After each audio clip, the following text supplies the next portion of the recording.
Welcome to the Crime for Sleep channel. Let me know where you're watching from and what time it is.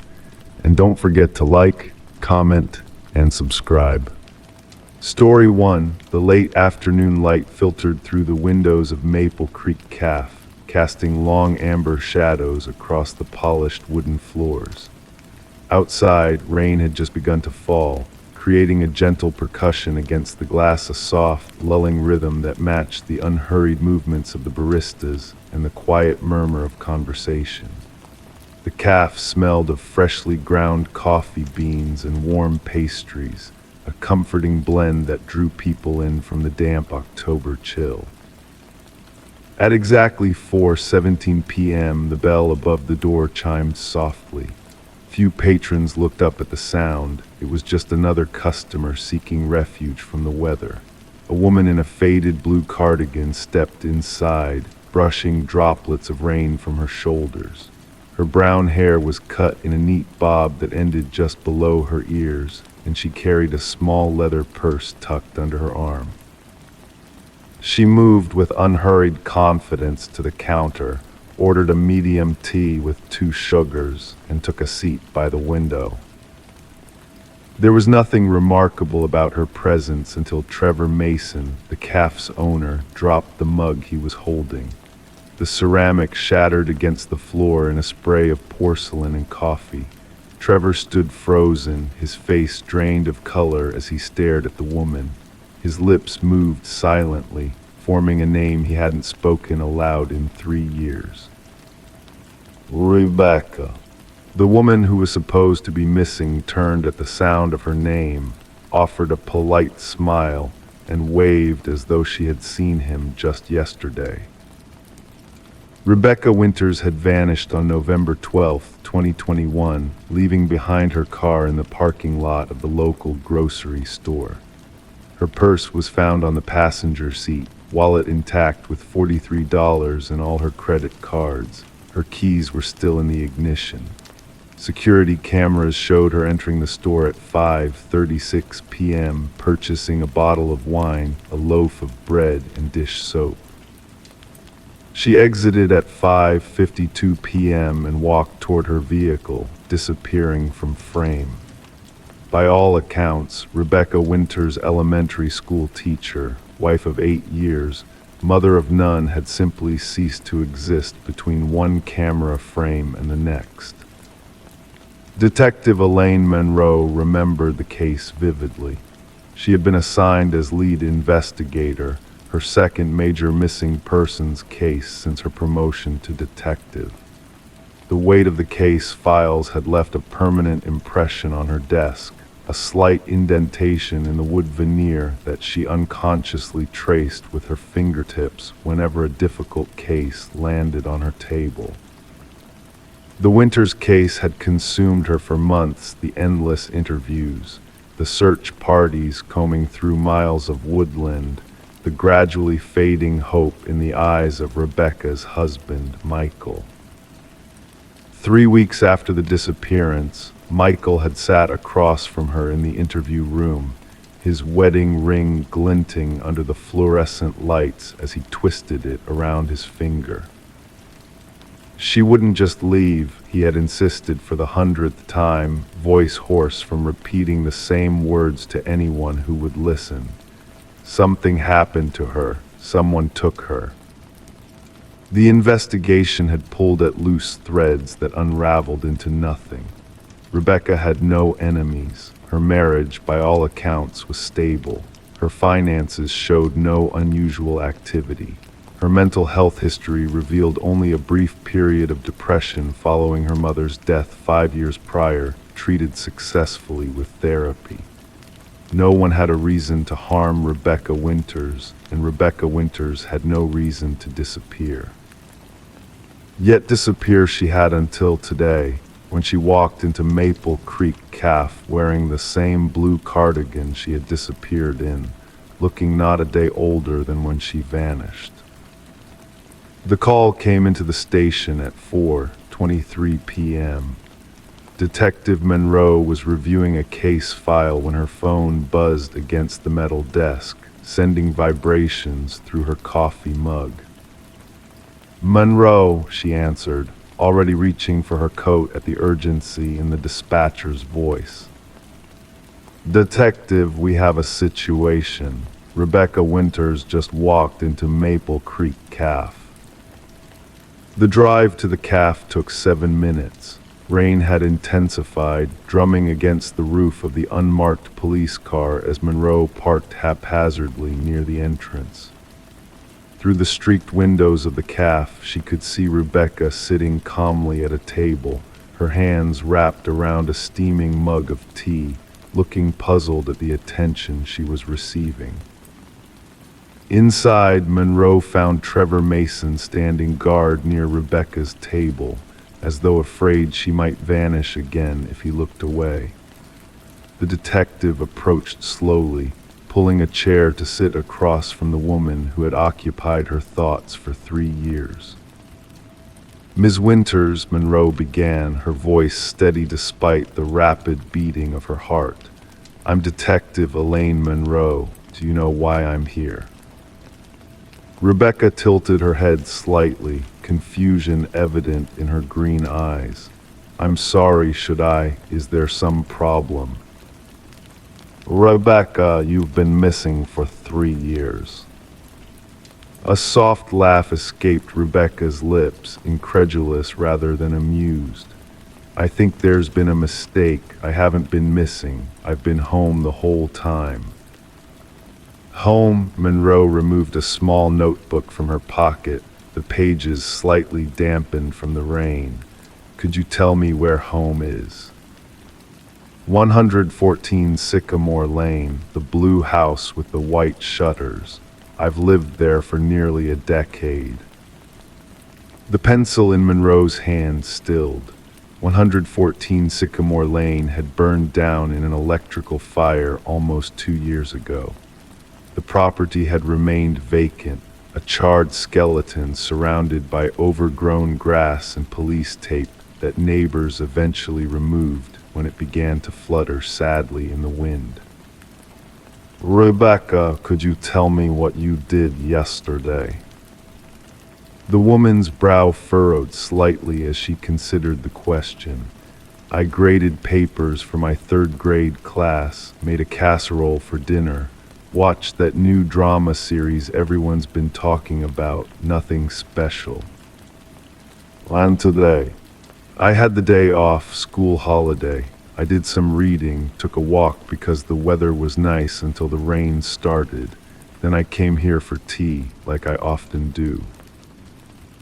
Each word was delivered with such casual certainty that Monroe found herself almost believing them, despite knowing they couldn't possibly be true. Rebecca Winters' teaching position had been filled shortly after her disappearance. The school had held a memorial service where her students had released butterflies into the sky and planted a small garden in her honor. Rebecca, would you be willing to come to the station with me? There are some things we need to clarify. A flicker of concern crossed Rebecca's face, but she nodded. Of course, if it would help, should I call Michael to let him know? Monroe hesitated. Michael Winters had moved to Colorado 18 months after his wife's disappearance, unable to bear the memories that haunted every corner of their shared home. The last update Monroe had received indicated he had started seeing someone, a gentle attempt to rebuild his shattered life. We'll contact Michael, Monroe said softly. Let's get you to the station first. The interview room at the Maple Creek Police Department was designed to be unthreatening soft beige walls, comfortable chairs, a window that looked out onto a small courtyard where officers occasionally took their lunch breaks. Detective Monroe had deliberately chosen this room rather than the standard interrogation space with its intimidating metal table and two-way mirror. Rebecca sat with perfect posture, hands folded neatly on the table. She had agreed to fingerprinting without protest, and now they waited for confirmation of what Monroe already knew. This was indeed Rebecca Winters. "Am I in some kind of trouble?" Rebecca asked, breaking the silence. "No, not at all," Monroe assured her. "We're just trying to understand what happened." "Nothing happened, that's what I'm trying to tell you." The door opened and Officer Jenkins entered with a manila folder. He nodded almost imperceptibly at Monroe before leaving. The fingerprints matched. "Rebecca," Monroe began carefully, "the house at 114 Sycamore Lane burned down 20 months ago. There's nothing there but a foundation now." For the first time, Rebecca's composure faltered. "That's not possible. I was there this morning. I made coffee in my kitchen. I sat on my porch swing." "Your teaching position at Elmwood Elementary was filled in January 2022. Patricia Hansen has been teaching your class for almost 3 years." "No, that's not. I was just there yesterday. My students are working on their state projects. Emma just finished her poster board on California." Monroe slid her phone across the table, open to a calendar displaying the date. "It's October 17th, 2024, Rebecca. You disappeared in November 2021. Rebecca stared at the phone, her fingers hovering over the screen as though afraid to touch it. "That's not possible," she whispered, but the certainty in her voice had begun to crack. "Where have you been for the past 3 years?" "Home," she insisted, but her voice trembled. "I've been home." The medical examination revealed nothing unusual. Rebecca Winters was in perfect health, showing no signs of trauma, malnourishment, or restraint. Her body bore no new scars, no evidence of injury or surgical procedures. According to the physician, Rebecca's physical condition was consistent with a healthy woman of 35, exactly as she had been when she disappeared. Most puzzling was the clothing. The blue cardigan, the jeans, even the small silver earrings, all identical to what she had been wearing when she vanished. The department sent the items for analysis, but preliminary results showed normal wear consistent with regular use. The cardigan's left sleeve was slightly frayed at the cuff, matching the description in the original missing persons report. Michael Winters arrived 27 hours after Rebecca was found. He had boarded the first available flight, his face haggard from the overnight journey and the shock of the news. Detective Monroe met him in the station lobby, noting the way his eyes darted anxiously around the room. "Is it really her?" he asked without greeting, his voice barely above a whisper. "The fingerprints match. DNA confirmation is still pending, but yes, we believe it's Rebecca." Michael sank into a chair, running his hands through hair that had more gray than Monroe remembered. "Has she said what happened, where she's been?" "That's the complicated part, Michael. She insists she was never missing. According to Rebecca, she's been living in your house on Sycamore Lane all this time, teaching at Elmwood, living her normal life." "The house that burned down," Michael asked incredulously. "The job that was filled years ago?" Monroe nodded. "We've had a psychologist speaking with her. The current theory is a rare form of dissociative fugue combined with false memory creation. But it doesn't explain where she's been physically all this time or why she hasn't aged." The reunion between husband and wife took place in the same beige interview room. Monroe observed through the two-way mirror, watching as Rebecca's face transformed with relief at the sight of Michael, then shifted to confusion as she noticed the changes in him, the gray hair, the new lines around his eyes, the wedding band notably absent from his finger. "You look different," she said, reaching hesitantly for his hand across the table. Michael's eyes filled with tears. "It's been 3 years, Becca." "People keep saying that, but it doesn't make sense. I saw you yesterday morning. You kissed me goodbye before work. You were wearing your blue tie, the one with the tiny sailboats." Michael's breath caught. "I got rid of that tie after you disappeared. I couldn't look at it anymore." Over the following days, more details emerged, or rather, more questions. Rebecca's memories of the past 3 years were complete and detailed. She could describe weather patterns that matched historical records, news events she shouldn't have known about, developments in her students' lives that had indeed occurred. Yet she had no memory of where she had physically been, no explanation for how she could have observed these things. Most disturbing was her insistence that she had been home, a home that no longer existed. When finally taken to Sycamore Lane, Rebecca stood before the vacant lot in stunned silence, staring at the charred foundation still visible through the overgrown weeds. "I don't understand," she whispered, wrapping her arms around herself. "I was just here. My books were on the shelf. My grandmother's quilt was on the bed." The case of Rebecca Winters remained officially open. Theories abounded: a sophisticated hoax, an elaborate case of identity theft, a twin or doppelganger with implanted memories. Each was investigated and dismissed for lack of evidence. Medical science could not explain how Rebecca had remained physically unchanged for 3 years, nor could psychology fully account for her detailed, accurate memories of events she couldn't have witnessed.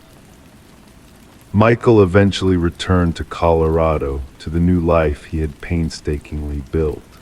Rebecca stayed in Maple Creek, living in a small apartment paid for by the documentary film company that had become fascinated with her case. Sometimes, residents reported seeing her walking through town in the early morning hours, moving with purpose toward a destination that no longer existed. Most disturbing were the reports from those who lived near the burned lot on Sycamore Lane. On quiet nights, they sometimes heard the creak of a porch swing where no swing had hung for years. Occasionally, passing cars would illuminate the empty property, and drivers would glimpse what appeared to be a woman in a blue cardigan, sitting on steps that had long ago been reduced to ash, waiting patiently for something or someone to return. And on rare, still evenings, if one stood at just the right angle and squinted against the setting sun, the charred foundation seemed to shimmer and shift, revealing for just a moment the ghostly outline of a blue house with white shutters, a home that existed somewhere between memory and reality, housing a woman who was never truly missing, but who could never fully return. Story 2. The old house had been abandoned for decades. When the new owners moved in, they found a notebook on the kitchen counter. Every page listed something personal about them: favorite foods, past addresses, childhood memories. The last entry was written in fresh ink: "I can't wait to meet you." The Jacobson family didn't notice the notebook at first. The excitement of moving day had them preoccupied with boxes and furniture placement, the familiar chaos of transition. Evening had settled over their new Victorian home in Wisteria Falls when Sarah Jacobson finally paused, her fingertips brushing against the worn leather cover as she cleared the kitchen counter. The house creaked around her, settling into the cool autumn night as she opened the first page. Detective Alina Mendez tapped her pen methodically against her notepad, the gentle rhythm echoing in the hushed interview room of the Wisteria Falls Police Department. The fluorescent lights hummed overhead, casting the Jacobsons in a pallid glow that emphasized the dark circles under their eyes. They hadn't slept well since finding the notebook 3 days ago. Take your time, Alina said, her voice calm and measured. Tell me again about the entries. David Jacobson leaned forward, his coffee untouched and cooling in the paper cup before him. It had everything, things no stranger should know. My childhood address in Cleveland, the name of Sarah's first pet, our daughter Lily's favorite breakfast, cinnamon pancakes with extra syrup, but only on the right side of the plate, the way she insists on it. The detective nodded, writing nothing, simply absorbing. Outside, rain began to patter against the windows, a soft percussion accompanying their conversation. And you're certain the house was empty when you purchased it? For 20 years, Sarah confirmed, her fingers intertwined tightly in her lap. The real estate agent said the previous owner died in 1999. No relatives came forward. The property went to the county. Alina's eyes narrowed slightly, and the final entry written in fresh ink. That's what disturbed us most, David said, his voice dropping to a whisper. Someone had been in our house, someone who knew us but whom we didn't know. The case file grew slowly over the following weeks, expanding like the damp that crept through the corners of the old Victorian house during rainy nights. Detective Mendez established a timeline. The house had indeed been vacant since Elijah Thorne, a retired history professor, had passed away quietly in his sleep. No break-ins had been reported. The real estate company had changed the locks only once, when they listed the property 6 months ago. Officer Luis Ramirez conducted interviews throughout the neighborhood, his recorder capturing the ambient sounds of suburban life, distant lawnmowers, wind chimes, children playing as he collected statements. Mrs. Henderson across the street had lived there 40 years. Strange man Thorne was, never married, always watching from his window, had a habit of writing in little notebooks, said he was documenting life as it passed by. The revelation that Elijah Thorne had been a prolific note-taker shifted the investigation's direction. Alina spent a Thursday afternoon in the county archives, the scent of old paper and dust filling her nostrils as she pored over his personal effects.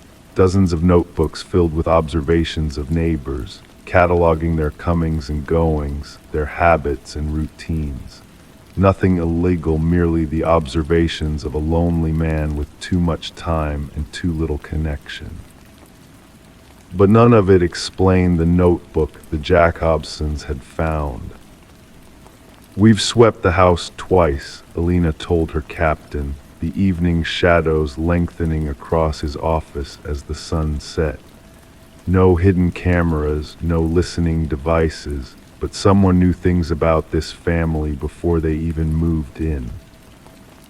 On the 23rd day of the investigation, Lily Jacobson, age 9, mentioned something to her mother that changed everything. The lady in the attic told me those are her notebooks. She's been writing in them forever. Sarah felt the blood drain from her face. What lady, sweetheart? The one who comes out at night. She told me not to tell. She said she's just curious about people. The police returned that evening. The attic door, hidden behind a wardrobe in the upstairs hallway, had gone unnoticed during previous searches. The hinges protested with a long, sorrowful creak as Alina pushed it open, her flashlight beam cutting through decades of undisturbed darkness. In the far corner, beneath the sloped ceiling where the roof came down almost to the floor, they found a small living space. A thin mattress, a hot plate, a bucket, and dozens of notebooks stacked in neat chronological order. "My God," whispered Officer Ramirez beside her. "Someone's been living here the whole time." The last notebook contained newspaper clippings about the Jacobsons, their wedding announcement from 7 years ago, a small article about David's promotion at the bank. a school photo of Lily from her previous elementary school's website, and a detailed account of how Margaret Thorne, Elijah's daughter, whose existence appeared in no public record, had watched the Jacobsons tour the house 3 times before buying it. How she had listened through the heating vents as they discussed which bedroom would be Lily's. How she had slipped out at night to visit their old apartment, watching through windows, collecting discarded mail from their trash. "She's not here now," Alina said, her flashlight sweeping the confined space once more.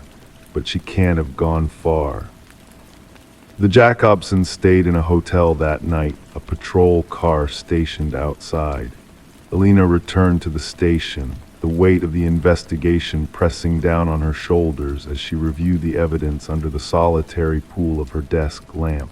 Every surface in the attic living space had been dusted for prints. The notebooks had been catalogued and sealed in evidence bags. Soon they would have an identity, a face, a person to search for. As she was leaving, her phone rang. The night desk officer's voice was tense. "Detective, there's someone here asking for you. Says her name is Margaret Thorne." The woman sat motionless in the interview room, her gray hair falling in a neat curtain around a face that had seen little sunlight. Her posture was perfect, her clothes clean but decades out of style. She smiled politely as Alina entered. "I understand you've been looking for me," Margaret said, her voice surprisingly melodic.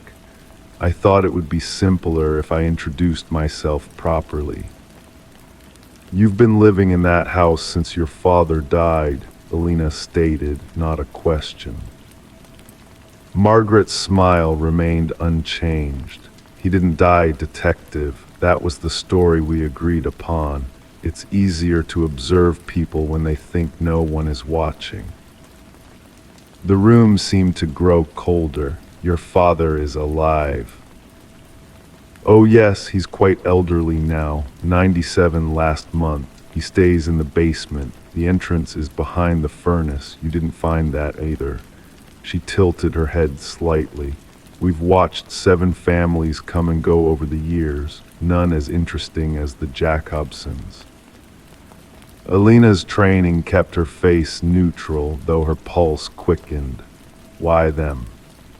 "Lily," Margaret said simply. "She's like us. She sees things, notices patterns. We want to teach her." The case concluded with no arrests, technically. No laws against living undetected in your own home existed, as the property had never legally transferred ownership. A clerical error at the county level had declared Elijah Thorne dead when he'd merely been hospitalized briefly in 1999. Upon discharge, he and his daughter had simply disappeared into their own house, becoming silent observers of the rotating cast of occupants who believed they owned the Victorian on Maple Street. The Jacobsons never returned to the house. They couldn't, after learning of the hidden passages between the walls, the one-way mirrors installed in bathroom medicine cabinets, the listening devices in light fixtures. The place was sold at auction, all disclosures properly filed this time. Detective Alina Mendez drives past the old Victorian sometimes, on her way home from late shifts. The new owners seem happy there, unaware that somewhere in town, Margaret and Elijah Thorne are perhaps starting new notebooks, documenting new lives, choosing their next home with care and patience. And sometimes, Alina wonders if they're watching her too, if her habits and preferences are being meticulously recorded in a leather-bound journal, waiting for the day when she might find it placed carefully on her kitchen counter, with those 5 chilling words written in fresh ink. "I can't wait to meet you." Story 3. The morning fog settled over Millfield like a whisper, clinging to the edges of the town square where autumn leaves gathered in damp clusters. Located in the valley, surrounded by hills that seemed to cradle the town in perpetual twilight, Millfield was known for exactly one thing: the Festival of Reflections. Detective Sarah Pierce had never attended before, despite growing up just 2 counties over. Now, leaning against her car door, she watched as festival preparations began, banners being strung between street lamps, wooden booths assembled with unhurried precision, and locals exchanging nods of recognition as they passed. There was something in the air besides the fog, a weight, a presentiment that hadn't been there when she'd received the first puzzling report 3 days ago. What had initially seemed like a paranoid tourist complaint had morphed into something that kept her awake at night, flipping through case notes until the lamp beside her bed cast long shadows across her bedroom walls. "They all have doubles," the witness had said, voice steady despite the outlandish claim. "Everyone in town has someone who looks exactly like them. They say it's masks for the festival, but I've seen them up close. Those aren't masks." The gentle scrape of shoes on wet pavement pulled Sarah from her thoughts. Sheriff Tom Hayden approached, coffee cup steaming in his weathered hand. His badge caught what little sunlight penetrated the mist. "Didn't expect state police to take an interest in our little celebration," he said, offering her a cup from his other hand. The porcelain was warm against her cold fingers. "Just following up on an unusual report," Sarah replied, her voice deliberately casual. "Tourists said some concerning things about your festival." Sheriff Hayden's smile didn't quite reach his eyes. "People don't understand our traditions. The Festival of Reflections dates back to the 1860s. Each resident creates or commissions a likeness, originally wooden masks, now silicone. Very realistic. It's a form of self-reflection." Sarah nodded, sipping the coffee. It tasted of cinnamon and something unfamiliar, slightly bitter at the back of her throat. "Would you mind showing me around?" she asked. The town was small, 4 main streets forming a grid around the central square. As they walked, Sarah noted the details that didn't appear in photographs. The way certain buildings leaned slightly toward each other, how the church bell tower's shadow always seemed to fall across the town hall steps regardless of the sun's position, the identical ceramic ravens perched above each doorway. "Those are new," she remarked, pointing to the birds. "Protection symbols," Sheriff Hayden replied without elaboration.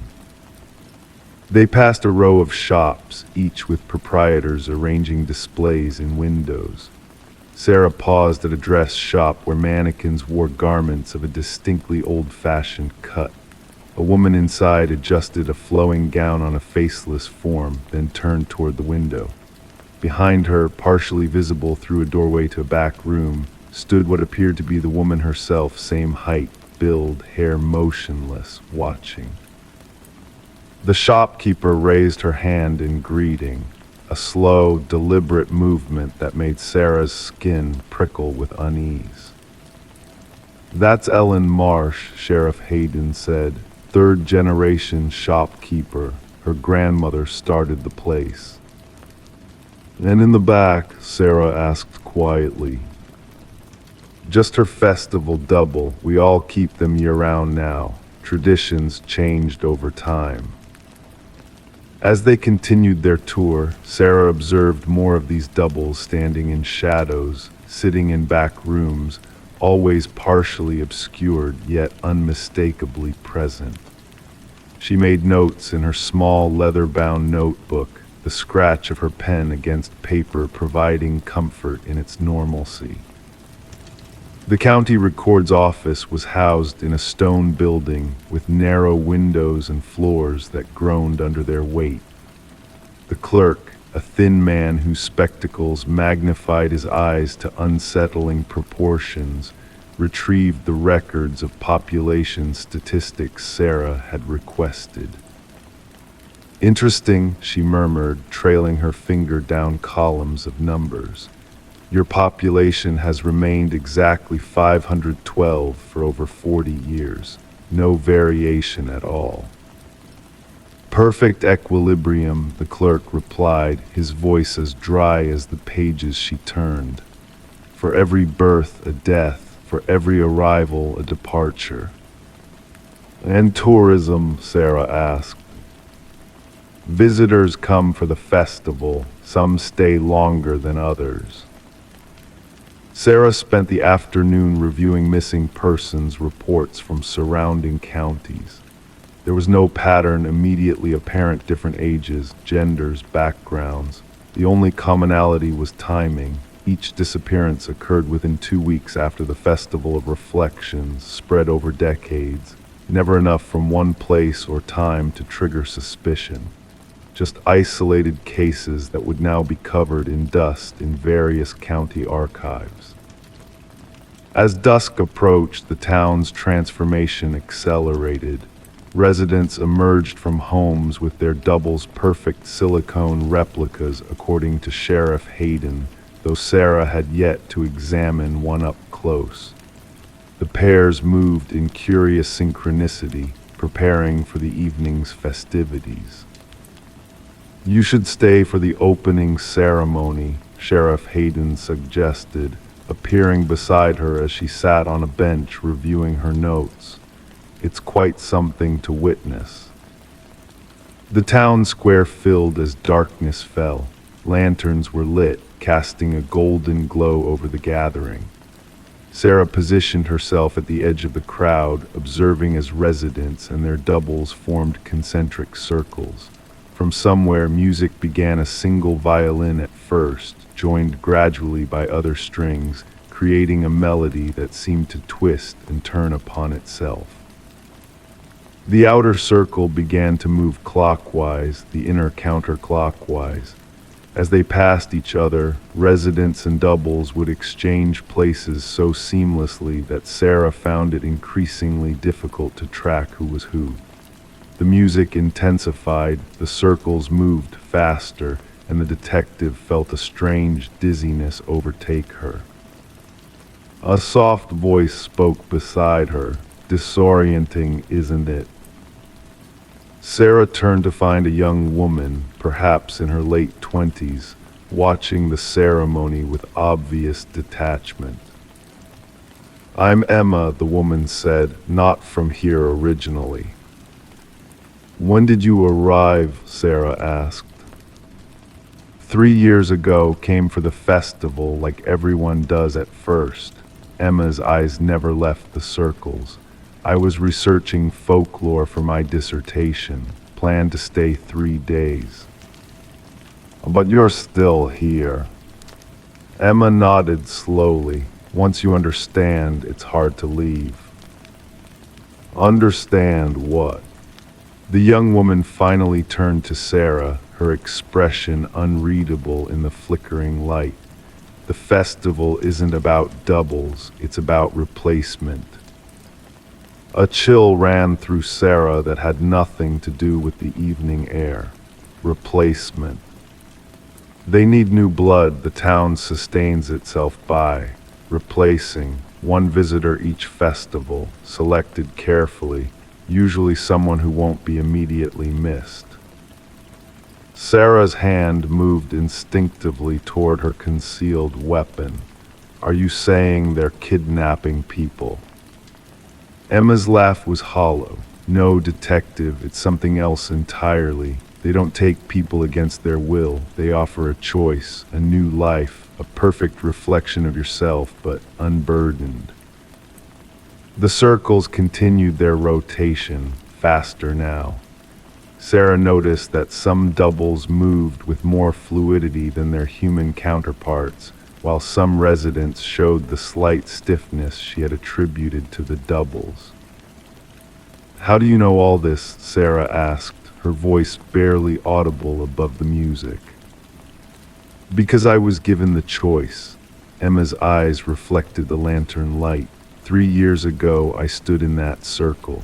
My double stood across from me, perfect in every way, but without my childhood traumas, without my fears, without the weight I'd carried my whole life. And you chose to stay as yourself, Sarah concluded. Emma's silence was answer enough. As the ceremony reached its crescendo, Sheriff Hayden approached through the crowd, a figure following close behind him. In the dancing light, Sarah could see it was his double, or perhaps he was the double. Their faces matched perfectly, down to the slight asymmetry of the sheriff's smile. "Enjoying our little tradition, detective?" they asked in unison. Sarah stepped back, suddenly aware of how the crowd had shifted to surround her. Dozens of identical pairs of eyes watched with interest. Her coffee cup from earlier that day felt very far away now, though the bitter aftertaste suddenly made perfect sense. "The festival continues for 3 more days," Sheriff Hayden said, his voice now coming only from one of the 2 identical figures. "By tradition, we extend an invitation to 1 visitor each year, to reflect, to choose." The double extended its hand. "We've prepared a place for you in the circle, Detective Pierce, and we've prepared someone else as well, someone who looks just like you, but perhaps sees things differently." From between the watchers, a figure emerged, Sarah's height, Sarah's face, Sarah's walk, but the eyes that met hers held something her own never had, perfect, unburdened peace. The music slowed, the circles parted, and a space opened for them both. The choice was hers to make, and as the festival had shown for over a century, many found the offer of becoming someone else or allowing someone else to become them impossible to refuse. The strangers who looked just like them weren't strangers at all. They were possibilities, reflections of what might have been or what might yet be. And in Millfield, where the population remained perfectly, impossibly stable year after year, the difference between original and copy had long since ceased to matter. What mattered was only who chose to stay and who chose to leave their life behind. Story 4, the late afternoon sunlight filtered through dust-coated windows, casting long shadows across the living room. Specks of dust danced in the golden beams, undisturbed, as if time itself had paused within these walls. Rebecca Morgan stepped carefully across the threshold, her leather shoes making a soft tapping sound against the hardwood floor. 23 years in real estate had taught her to read houses like books, but this one spoke in whispers she couldn't quite decipher. The house at 47 Oakwood Lane stood frozen in time. A dining table set for 4, plates with the remnants of what appeared to be spaghetti dinner, hardened beyond recognition. A newspaper splayed open on the coffee table, its date faded but still visible, June 12, 2004. The television remote positioned perfectly on the armrest of a worn leather couch, everything in its place as if waiting for owners who never returned. "The utilities have been kept on all these years," explained Walter, the property manager who had called her in. His voice was low, almost reverent in the stillness of the abandoned home. "The bank kept paying. No one noticed until the trust fund ran out last month." Rebecca ran her finger along a shelf, collecting a thick layer of dust. "And no one's been here in all this time." Walter shook his head slowly. "Not officially. The neighbors say kids sometimes dare each other to peek through the windows. They call it the ghost house. But until today, no one stepped inside since 2004. As Rebecca moved through the house, the sensation of intrusion grew stronger. In the kitchen, unwashed coffee mugs sat in the sink. A child's math homework was pinned to the refrigerator with a magnet shaped like the state of Colorado, a large red A scrawled across the top. A calendar hung on the wall, June 2004, with dentist appointments and soccer practices carefully noted in blue ink. Detective Liam Harris arrived 40 minutes after Rebecca's call. He moved differently than she did, with purpose rather than caution, his notepad already in hand as he stepped inside.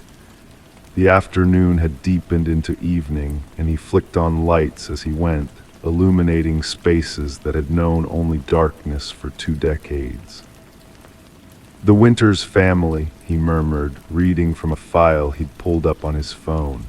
Thomas and Elaine, with their children, Lucy, 11, and James, 9, reported missing June 13, 2004, by Thomas's employer when he failed to show up for an important presentation. The detective moved methodically through the rooms, his pen scratching against paper. Bank accounts untouched, vehicles left in the garage, passports found in the home office lockbox. He glanced at Rebecca. Classic indicators of foul play, except. "Except what?" she asked, wrapping her arms around herself against a chill that had nothing to do with the temperature. "Except there were no signs of struggle, no evidence of violence, and the investigation found nothing, no bodies, no ransom demands, no witnesses who saw anything unusual." He tapped his pen against his notepad. It was as if they simply vanished. In the children's rooms, the mystery deepened. Lucy's room was painted lavender, posters of early 2000s pop stars decorating the walls. A diary sat on her nightstand, locked, the key nowhere to be found. James's room featured space-themed wallpaper and shelves lined with model rockets. A Game Boy Advance lay on his unmade bed, the screen dark and silent.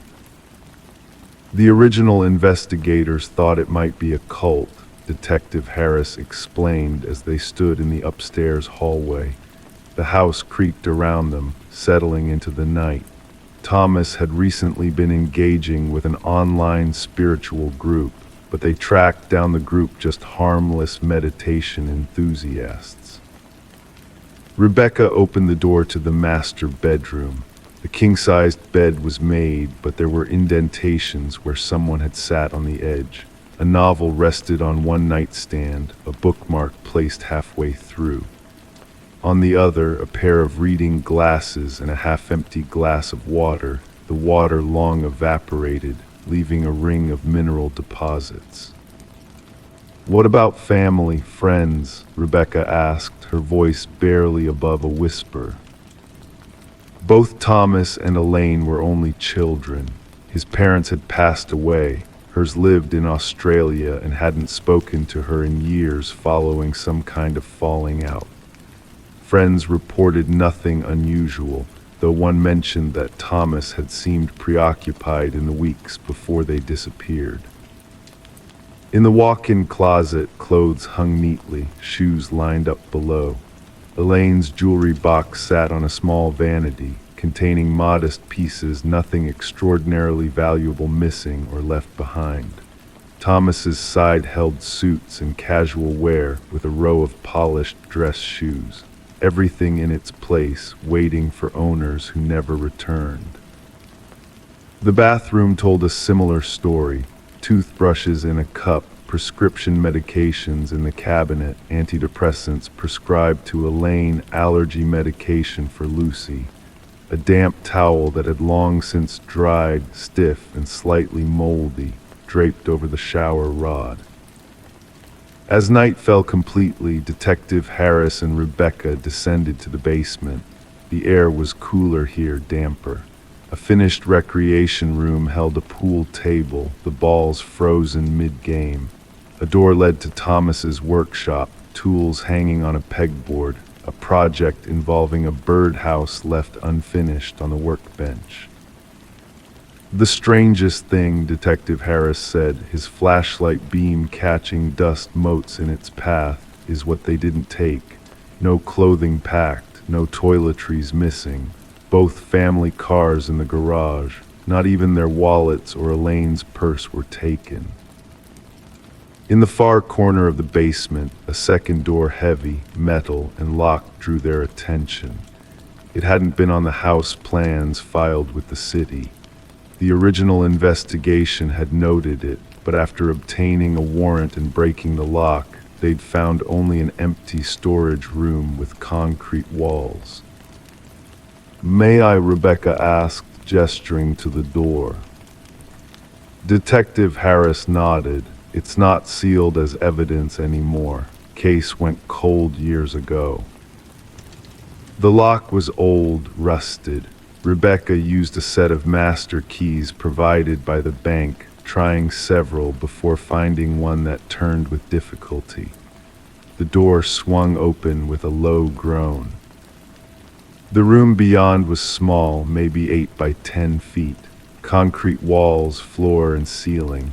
Empty except for one thing, a circle drawn in what looked like black marker on the floor, about 6 feet in diameter. Within the circle, strange symbols were written in a language Rebecca didn't recognize. "That wasn't in the case file," Detective Harris said quietly, his brow furrowed as he stepped closer, careful not to touch the markings. There was nothing in this room when they checked it in 2004.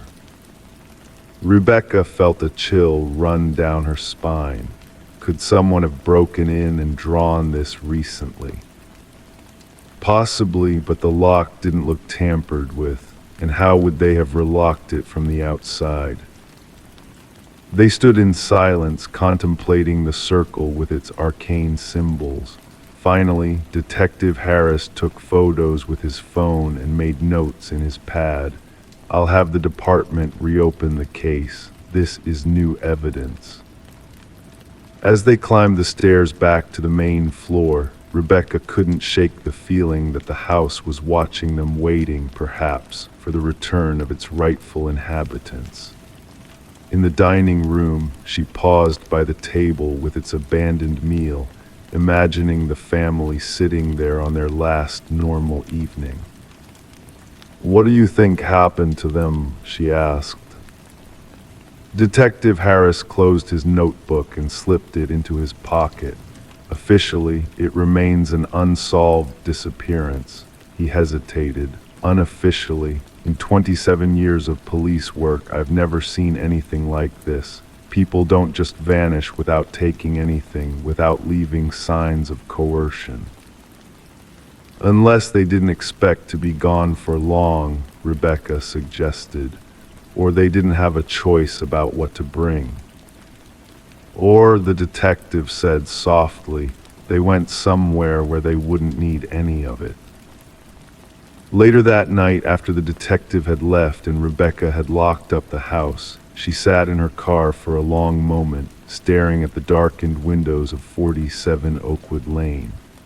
The house stood silent against the night sky, its secrets held tight within its walls. Tomorrow there would be reports to file, inquiries to make. The case of the Winters family would be reopened, headlines would be written, theories proposed.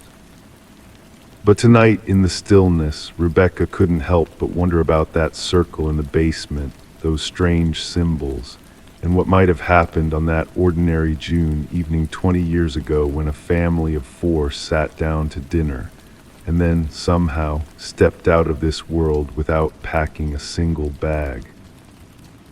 In the following weeks, the investigation would yield no new answers. The symbols would be identified as an ancient language predating recorded history. Scholars would debate their meaning, but reach no consensus. The circle, when tested, would show traces of organic material that couldn't be identified by any known database. And 47 Oakwood Lane would remain empty, a monument to an unsolved mystery, a house waiting for occupants who had moved out without packing, who had left for a destination unknown, perhaps never intending to return to the world they once called home.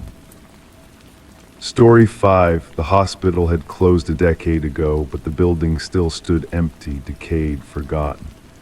When urban explorers broke in, they found one room still occupied, a hospital bed, an IV stand, a chart at the foot of the bed. The last patient's name was written in shaky handwriting. It was one of the explorers' names. Detective Sarah Mercer stood in the doorway of room 207, her breath forming small clouds in the frigid air. The abandoned Westlake Memorial Hospital had been without heat for years, yet something about this particular room felt colder than the rest. Her fingers traced the peeling paint on the doorframe as she took in the scene before her. The room was untouched by the usual vandalism that plagued abandoned buildings. No graffiti, no broken windows, just a fine layer of dust covering everything except the patient chart. "Tell me again what happened," she said, her voice soft but clear in the stillness. The beam of her flashlight illuminated the hospital bed, its sheets pulled taut in a way that suggested recent attention. Officer Davis flipped open his notepad, the paper crinkling softly in the quiet room. 5 urban explorers came in yesterday evening around 7. They've been documenting abandoned buildings for their social media channel. When they reached this floor, they split up to cover more ground. Michael Chen, age 26, was the one who found this room. Sarah's light moved to the patient chart that hung from the foot of the bed. The name Michael Chen was written there in an unsteady hand, the ink a deep blue that stood out against the yellowed paper. "And where is Mr. Chen now?" Sarah asked, though she suspected she already knew the answer. "Missing," Davis replied. The others waited for him at their meeting point for over an hour. When he didn't show, they came looking. They found this room exactly as we see it now, with his name on the chart. No sign of Chen himself. Sarah approached the bed slowly, her shoes making soft sounds against the linoleum floor. The IV stand beside the bed held an empty bag, its tube dangling toward the mattress. She leaned closer, narrowing her eyes at a small discoloration on the sheets, a single droplet of something dark that had dried long ago. "Have CSI photograph everything," she said. "I want prints from every surface in this room." As Davis stepped out to relay her instructions, Sarah felt a subtle shift in the air, as if the room itself was breathing. She turned slowly, scanning the space with methodical precision. The walls were a pale green, institutional and impersonal. A small cabinet stood in the corner, its door slightly ajar. A metal chair was positioned beside the bed, angled as if someone had recently risen from it. The hospital records had been transferred when Westlake closed, but Sarah knew they would need to track down who had occupied room 207 during the hospital's final days. The coincidence of Chen's name appearing on that chart was too specific to be random vandalism. By morning, the initial investigation had yielded few answers, but several unsettling questions. The fingerprints found in the room belonged primarily to Chen and his friends, with a few unidentified partials that could have been from hospital staff years ago. The handwriting on the chart didn't match any of the explorers. Sarah sat in her office, the glow of her computer screen illuminating her face as she scrolled through digitized hospital records. Westlake Memorial had closed in 2014 after a series of malpractice suits and financial troubles. Its final months had been chaotic understaffed shifts, missing medication, and a handful of unexplained patient deaths that never quite rose to the level of criminal investigation. A gentle knock at her door broke her concentration. "I found something you should see," said Davis, placing a thin file folder on her desk. "The last patient in room 207 before the hospital closed." Sarah opened the folder and felt a chill that had nothing to do with the office temperature. The patient's name was Alan Winters, admitted for late-stage pancreatic cancer. His attending physician had been Dr. Richard Chen. "Any relation to our missing explorer?" she asked. Davis nodded slowly. Dr. Chen was Michael's uncle. He lost his medical license after Winters died under suspicious circumstances. The autopsy showed lethal levels of morphine. The pieces began to align in Sarah's mind, forming a picture that was both logical and deeply disturbing. She picked up her phone and dialed the number for Michael Chen's parents. His mother answered on the third ring, her voice heavy with worry. After expressing her sympathies about Michael's disappearance, Sarah asked the question that had been forming since she saw the file. "Mrs. Chen, did Michael ever mention his uncle's work at Westlake Memorial?" A long pause followed, filled with the soft sound of breathing. Michael was obsessed with clearing his uncle's name, she finally said. Richard maintained his innocence until he died last month. He always said that someone else had administered that final dose to Mr. Winters, that he was being framed. By evening, Sarah had assembled a more complete picture. Dr. Chen had died 4 weeks earlier, and in the days that followed, Michael had become increasingly focused on investigating his uncle's case. His urban exploration videos had shifted from general abandonment to specifically targeting closed medical facilities. Westlake Memorial was the culmination of his search. Sarah returned to the hospital as dusk settled, bringing with her a small team and Michael's 4 friends. The building seemed to watch them as they made their way through the decaying corridors, shadows stretching from corners where the flashlights couldn't quite reach.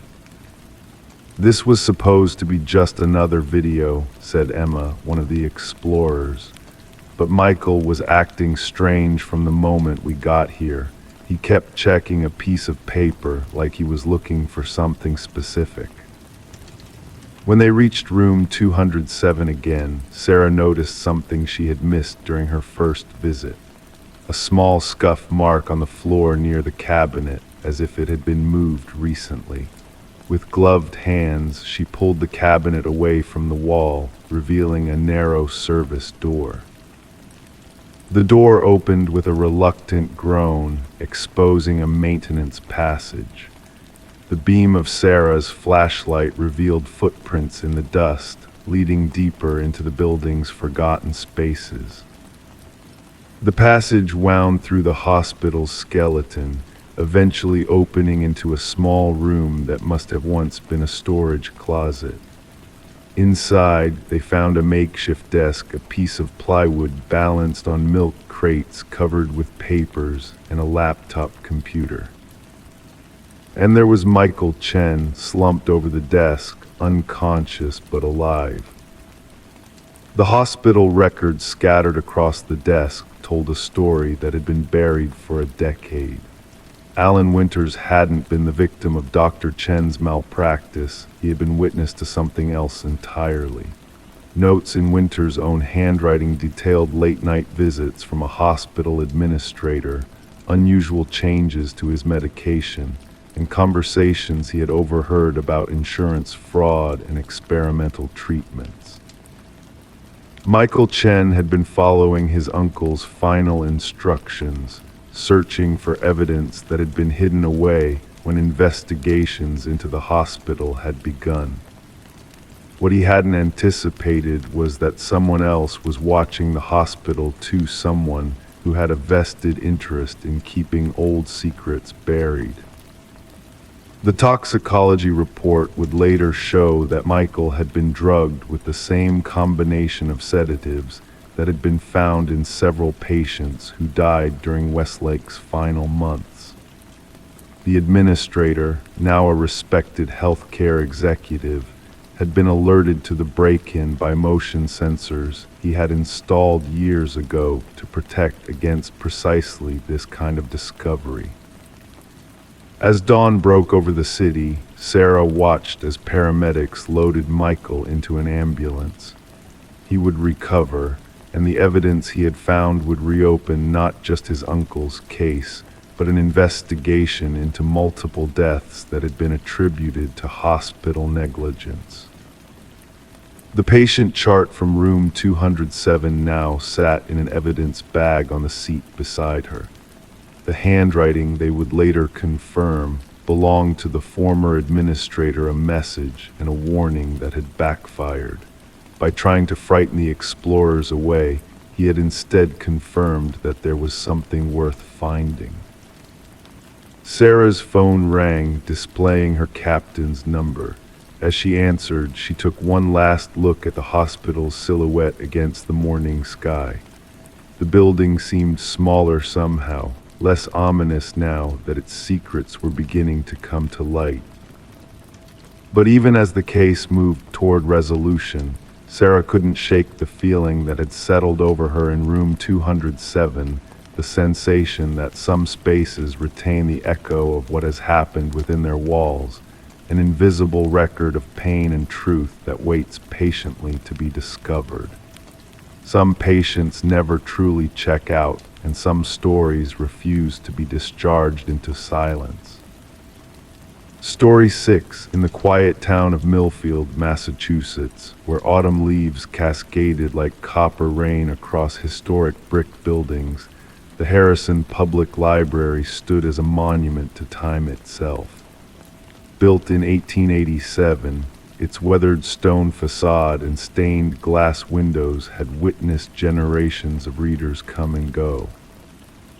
But on October 17, 2023, the library witnessed something else entirely, something that would transform its reputation from a sanctuary of knowledge to a scene of disturbing mystery.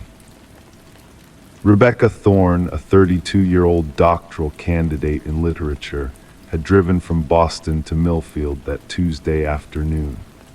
Her research on obscure New England folklore had led her to the Harrison Library's special collections, a trove of regional histories and manuscripts not digitized or available elsewhere. The library's head archivist, Martin Groves, had approved her visit by email, scheduling her appointment for 3 p.m. The security footage, grainy and washed out, showed Rebecca entering the library at 2:47 p.m. She wore a navy blue peacoat, her auburn hair tucked beneath a burgundy knit cap, a leather messenger bag slung across her body. She paused at the front desk, exchanged words with the librarian on duty, and then followed directions toward the special collections room in the library's east wing. This was the last confirmed sighting of Rebecca Thorne. At 6:32 p.m., Elaine Winters, the librarian responsible for closing procedures, noted that the lights in the special collections room were still on. The library was closing in 28 minutes. She made her way through the main reading room, down the narrow corridor lined with portraits of past library directors, and knocked gently on the heavy oak door of the special collections. When no one answered, she used her master key to enter. The room was empty. Rebecca's notebook lay open on the large oak table, a half-finished cup of tea beside it. Her peacoat hung neatly on the coat rack by the door, but Rebecca herself was nowhere to be found. "I remember feeling immediately that something was wrong," Elaine would later tell Detective Marcus Reed. "The room has only one door, the one I came through. There's no other way out, no other entrance. The windows are original to the building, with ornate iron security bars. They don't open more than a few inches."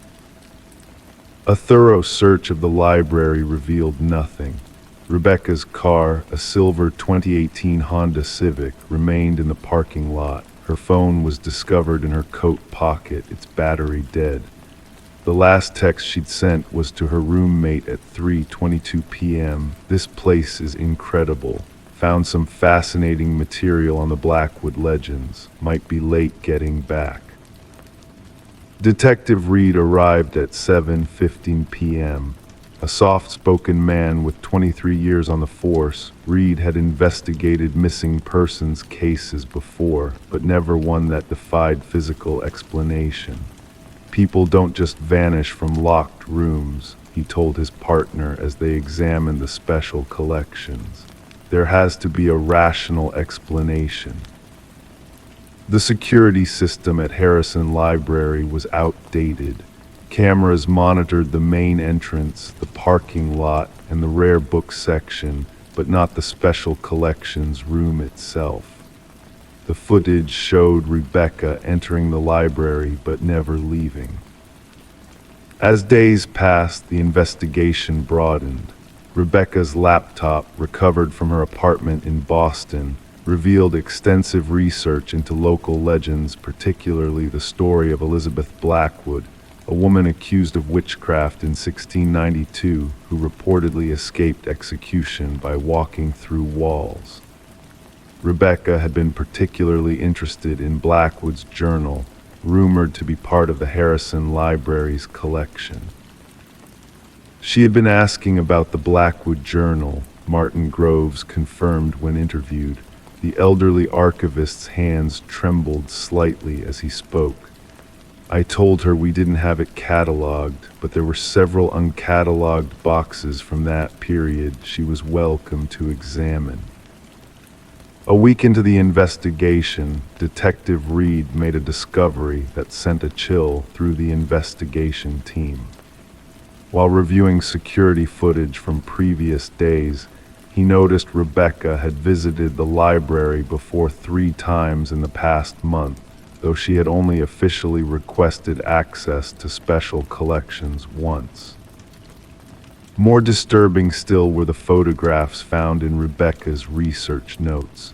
Polaroid images of the library's interior spaces, angles and perspectives that seemed impossible, corridors that staff members couldn't identify, rooms that didn't appear on any floor plan. On the back of one photo, Rebecca had written, "The architecture shifts when no one is watching."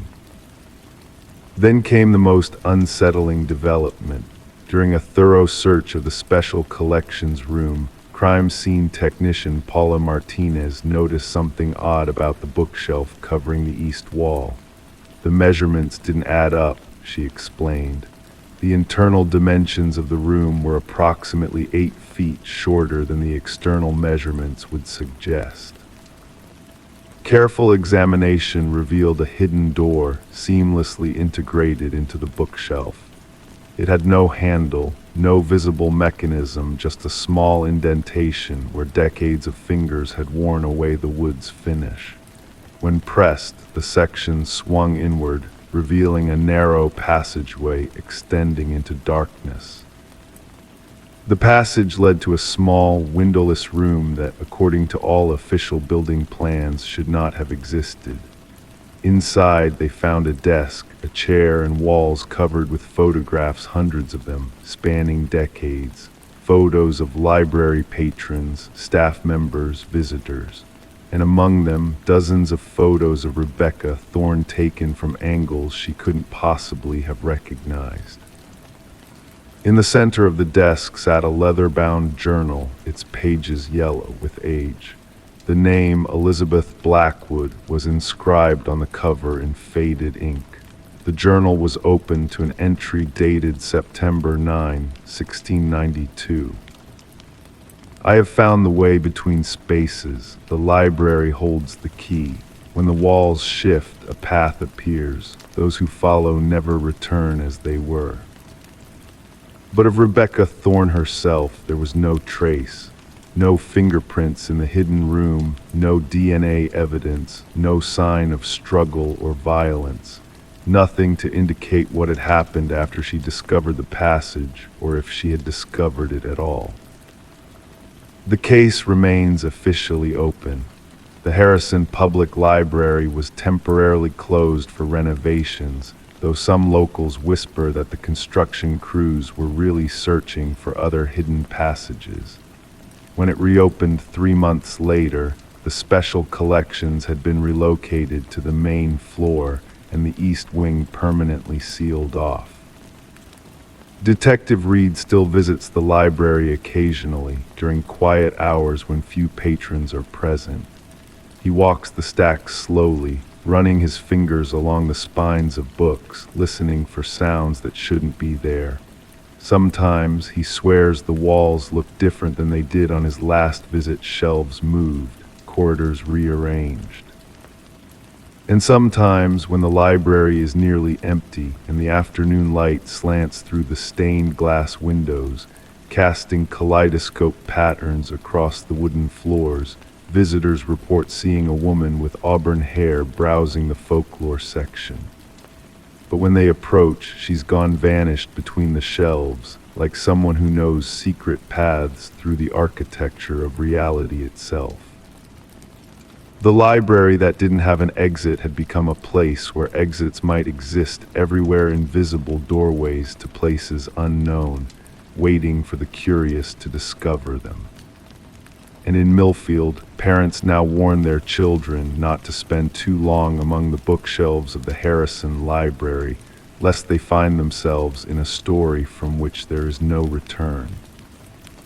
Story 7, the fluorescent lights of Walker's grocery hummed quietly above the produce section, casting an unnatural glow across the red apples and green lettuce. It was the kind of small-town market where locals nodded hello and strangers were noticed. Amelia Brenner was still very much a stranger, having moved to Oak Ridge just 3 days prior. The mid-March air held a lingering chill that seeped through the automatic doors each time they opened, carrying with it the scent of approaching rain. Amelia pushed her cart slowly down the aisle, the right front wheel making a rhythmic squeak against the linoleum floor. She was 32, with dark hair that fell just past her shoulders and eyes that people often described as watchful. Today, they were especially so. New towns always made her slightly uneasy, the unfamiliar streets, the faces that held no recognition, the sense of being perpetually lost even with a GPS. But Oak Ridge had promised the fresh start she so desperately needed after the divorce. Near the checkout stood a community bulletin board. It was the kind found in small towns across America, a cork surface pinned with business cards, babysitting offers, yard sale announcements, and as Amelia's cart squeaked closer, missing persons flyers. Her eyes scanned them absently at first, a reflex of human curiosity. A teenager who hadn't come home after a party. An elderly man with dementia who wandered away from his care facility. A woman in her 30s with dark hair who... Amelia's breath caught in her throat. Her cart stopped moving. The squeak of the wheel fell silent, replaced by the distant beeping of checkout scanners and the muffled conversation of shoppers several aisles away. Amelia stepped closer to the board, her hand reaching out instinctively toward the flyer that had caused her heart to suddenly pound against her ribs. The woman in the photo had her face, not similar, identical, the same slight crease between the eyebrows, the same small scar near her right temple from a childhood fall. Even the navy blue cardigan and white collared shirt she wore in the image were hanging in Amelia's closet at her new rental house right now. She had worn that exact outfit for her driver's license photo just before moving. Her eyes darted to the name, Amelia Brenner, her name perfectly spelled. Then to the date of disappearance, March 15, 2025, tomorrow's date. The fluorescent lights seemed to buzz louder now, their hum becoming a roar in her ears as she carefully unpinned the flyer with trembling fingers. She looked around, half expecting someone to be watching her, but the other shoppers remained absorbed in their routines. The cashier was laughing with an elderly customer. A stock boy was arranging oranges into a neat pyramid. No one was paying any attention to the woman whose face had somehow been printed on a missing persons flyer a day before her supposed disappearance. Detective Marcus Wellen hadn't meant to stop by the station on his day off, but 23 years on the Oak Ridge police force had ingrained habits that were hard to break, and the cold case files often called to him during quiet moments. The precinct was nearly empty on Saturday afternoon, just Officer Jenkins at the front desk and the weekend dispatcher whose name Wellen could never remember. Afternoon, Detective Jenkins nodded, looking up from his crossword puzzle. Thought you were fishing today. Rain check, Wellen replied, holding up his coffee cup as if it explained everything. Just stopping by to pick up some files. He made his way to his desk, a cluttered surface that somehow maintained its own peculiar order. As he rifled through a stack of manila folders, a flash of movement caught his eye. A woman stood at the front desk, her posture rigid with tension. She was speaking rapidly to Jenkins, who appeared increasingly confused. Something in her desperate gestures made Wellen set down his coffee. "Everything all right over there, Jenkins?" he called out. Jenkins looked relieved at the interruption. "Ma'am, this is Detective Wellen. He might be able to help with your situation." The woman turned, and Wellen noticed immediately how pale she was, her knuckles white as she clutched a piece of paper. Her eyes had the look he'd seen countless times in his career, the disorienting blend of fear and confusion that comes when reality suddenly stops making sense. "I'm Amelia Brenner," she said, her voice surprisingly steady despite her appearance. "And apparently I'm going to disappear tomorrow." She handed him the flyer. Wellen studied it carefully, feeling the weight of the woman's gaze as he examined what appeared to be a standard missing persons notice. The details were all their name, age, height, last seen wearing, distinguishing features. The photo matched the woman standing before him perfectly, and the date of disappearance was indeed the following day. "Where did you find this?" he asked, his tone professionally neutral despite the oddity of the situation. "Walker's Grocery on the community board. I just moved to town. Nobody should even know who I am yet." Wellen nodded slowly, turning the flyer over. "And you've never seen this before. Maybe it's some kind of prank." "Who would prank someone they don't know?" Amelia asked, the question hanging in the air between them. The detective motioned toward a chair near his desk. "Why don't we sit down and go through this step by step?" Over the next hour, Wellen learned that Amelia had moved to Oak Ridge from Portland following her divorce, seeking the quieter pace of small-town life. She'd been a graphic designer who worked remotely, which meant few immediate work connections in town. She'd only spoken to her landlord, a barista at the local coffee shop, and now the grocery store cashier. No one who would have access to her driver's license, photo, or personal details. "Does anyone from your past life have reason to follow you here? Your ex-husband, perhaps?" Wellen asked, the pen in his hand tapping gently against his notepad. Amelia shook her head. The divorce was amicable. He's already remarried and living in Seattle. The detective's office had grown darker as clouds gathered outside, casting shadows across the room. The soft ticking of the wall clock punctuated their conversation, marking the steady progression toward tomorrow's date. "I can't explain the flyer, Ms. Brenner, but I can assure you we'll look into it," Wellen said finally. "In the meantime, I'd suggest you stay somewhere other than your rental tonight. Is there anyone you could stay with?" "I don't know anyone here," she replied, her voice hollow. Then perhaps a hotel. The Oak Ridge Inn is just down the street. I can have an officer drive you there. Rain had begun to fall by the time Officer Tanner dropped Amelia at the hotel, fat droplets tapping against the windows of the patrol car. The officer had insisted on carrying her hastily packed overnight bag and checking her room before leaving. "Detective Wellen asked me to give you his card," Tanner said, handing her a slightly bent business card. "Call if anything seems off, and he'll be in touch tomorrow once they've run some checks on that flyer." Alone in the generic hotel room, Amelia sat on the edge of the bed, listening to the rain grow heavier outside. The digital clock on the nightstand read 7:42 p.m., just over 4 hours until tomorrow arrived. She had tried to eat dinner but had only managed a few bites before pushing the plate away. The hotel restaurant had been nearly empty, just an elderly couple and a businessman typing on his laptop. No one had paid her any attention, yet she couldn't shake the feeling of being observed. Back in her room, she double-checked the lock on the door and the latch on the window.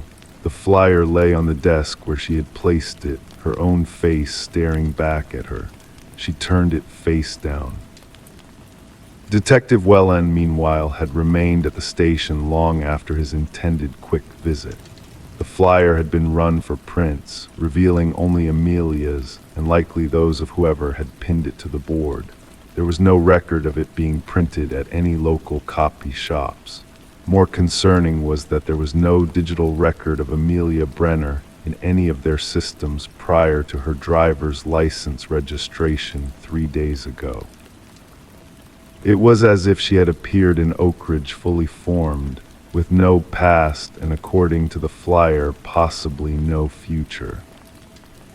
The storm intensified as midnight approached. Amelia lay fully clothed on top of the hotel bed covers, unable to sleep despite her exhaustion. The rain lashed against the window in sheets, occasionally illuminated by flashes of lightning that cast strange, momentary shadows across the room. Her phone chimed with a message notification. Unknown number. Don't be there when they come. Amelia's heart raced as she dialed Welland's number with shaking fingers. The call went to voicemail. She tried again, nothing. The lights flickered once, twice, and then went out completely. In the sudden darkness, Amelia heard a sound that stood out from the storm's chaos, a soft, deliberate knock at her door. She froze, phone clutched in her hand as the knocking came again, more insistent this time. "Ms. Brenner, it's Detective Welland." Relief flooded through her as she moved toward the door, reaching for the handle, but something made her pause, a detail that pricked at the edges of her consciousness. Welland had never asked for her room number, and the voice, though similar to the detective's, held an unfamiliar quality she couldn't quite place. The knocking came again, louder. "Ms. Brenner, I need to speak with you about the flyer. We've discovered something important." Amelia's hand hovered over the door handle. Through the peephole, distorted by darkness and the fisheye lens, she could make out what appeared to be Welland's silhouette. Her phone screen illuminated with another message. "Not Welland, back window, now." Outside the door, the knocking had stopped. In its place came the unmistakable sound of a key card being slid into the lock. Amelia moved on instinct, grabbing her purse and the flyer before rushing to the bathroom window. It was small but looked large enough for her to squeeze through. As she pushed it open, the sound of her hotel room door opening reached her ears. The rain soaked her immediately as she tumbled onto the wet grass behind the hotel. Lightning flashed, revealing a figure standing nearby, a woman holding an umbrella. In the brief illumination, Amelia saw her own face staring back at her. Not a reflection, another her. "We don't have much time," her doppelganger said, voice identical to Amelia's own. "They've been planning this for months." "Who are you?" Amelia gasped, rain streaming down her face. "I'm you," the woman replied simply. 3 days from now, and if we don't move right now, neither of us will exist by morning." As they hurried through the storm toward a waiting car, Amelia clutched the missing persons flyer in her hand. The ink had begun to run in the rain, her face blurring into an unrecognizable smudge. The date, March 15, 2025, remained perfectly legible, as if written in something more permanent than printer ink. Behind them, a shout came from the hotel window. A figure that looked remarkably like Detective Welland stood framed in the opening, but as lightning flashed again, his features seemed to shift and change in ways that weren't entirely human. The real Detective Welland would find no trace of Amelia Brenner the next morning. Her hotel room would be empty, the window left open to the elements. On the community board at Walker's Grocery, a clean square of cork would be the only evidence that a missing persons flyer had ever been pinned there at all. And in a small diner 200 miles away, 2 identical women would sit across from each other, one explaining to the other just how fragile the boundaries between realities had become, and why some doors once opened could never truly be closed again. Story 8. The ceramic clock on the mantelpiece ticked softly in the empty living room, its hands pointing to 11:42 p.m. A half-empty glass of water sat on the coffee table, leaving a perfect ring of condensation on the wooden surface. The television hummed quietly in the background, its blue light casting shifting shadows across the walls. Everything was still, almost suspended in time, as if the house were holding its breath. When James and Melissa Harmon turned their key in the front door that Friday night, they expected the usual scene. Their regular babysitter, Ellie Pearson, curled up on their couch with a textbook, her long brown hair twisted into a messy bun. She was a creature of habit, that girl, 20 years old, responsible, studying psychology at the local community college. For the past year, every Friday night had followed the same reliable pattern. But tonight, something was different. The living room was empty, the television was on, but no one was watching. Ellie's familiar denim jacket hung over the back of the armchair. Her purse sat on the side table, wallet and keys still inside. Her phone, however, was nowhere to be found. "Ellie," Melissa called out, her voice echoing through the silent house. "We're home." No response came. James walked toward the kitchen, thinking perhaps the young woman had dozed off at the table. The kitchen was empty, the lights off. A single mug sat in the sink, a thin film of cold tea coating the bottom. "Maybe she's checking on Emma," Melissa suggested, referring to their 3-year-old daughter. James nodded, but a subtle unease had already begun to settle between them. They moved down the hallway toward Emma's bedroom, the floorboards creaking softly beneath their feet. The door to the bathroom was open, the room dark and unoccupied. When they reached their daughter's room, Melissa instinctively reached for the baby monitor receiver clipped to her belt, a habit from when Emma was younger. The screen glowed in the dim hallway, showing their daughter fast asleep in her bed, her favorite stuffed rabbit clutched tightly in her arms. "She looks peaceful," James whispered, some of the tension leaving his shoulders. But then, as they watched, something unusual happened. Emma's eyes fluttered open. She gazed at something just beyond the camera's field of view and smiled a drowsy, contented smile before closing her eyes again and drifting back to sleep. "Did you see that?" Melissa asked, her voice barely audible. James nodded, the unease returning stronger than before. They pushed the door open slowly, the hinges protesting with a low groan. Emma's nightlight cast a soft yellow glow across the room. The child slept soundly, her chest rising and falling with each breath, but there was no sign of Ellie.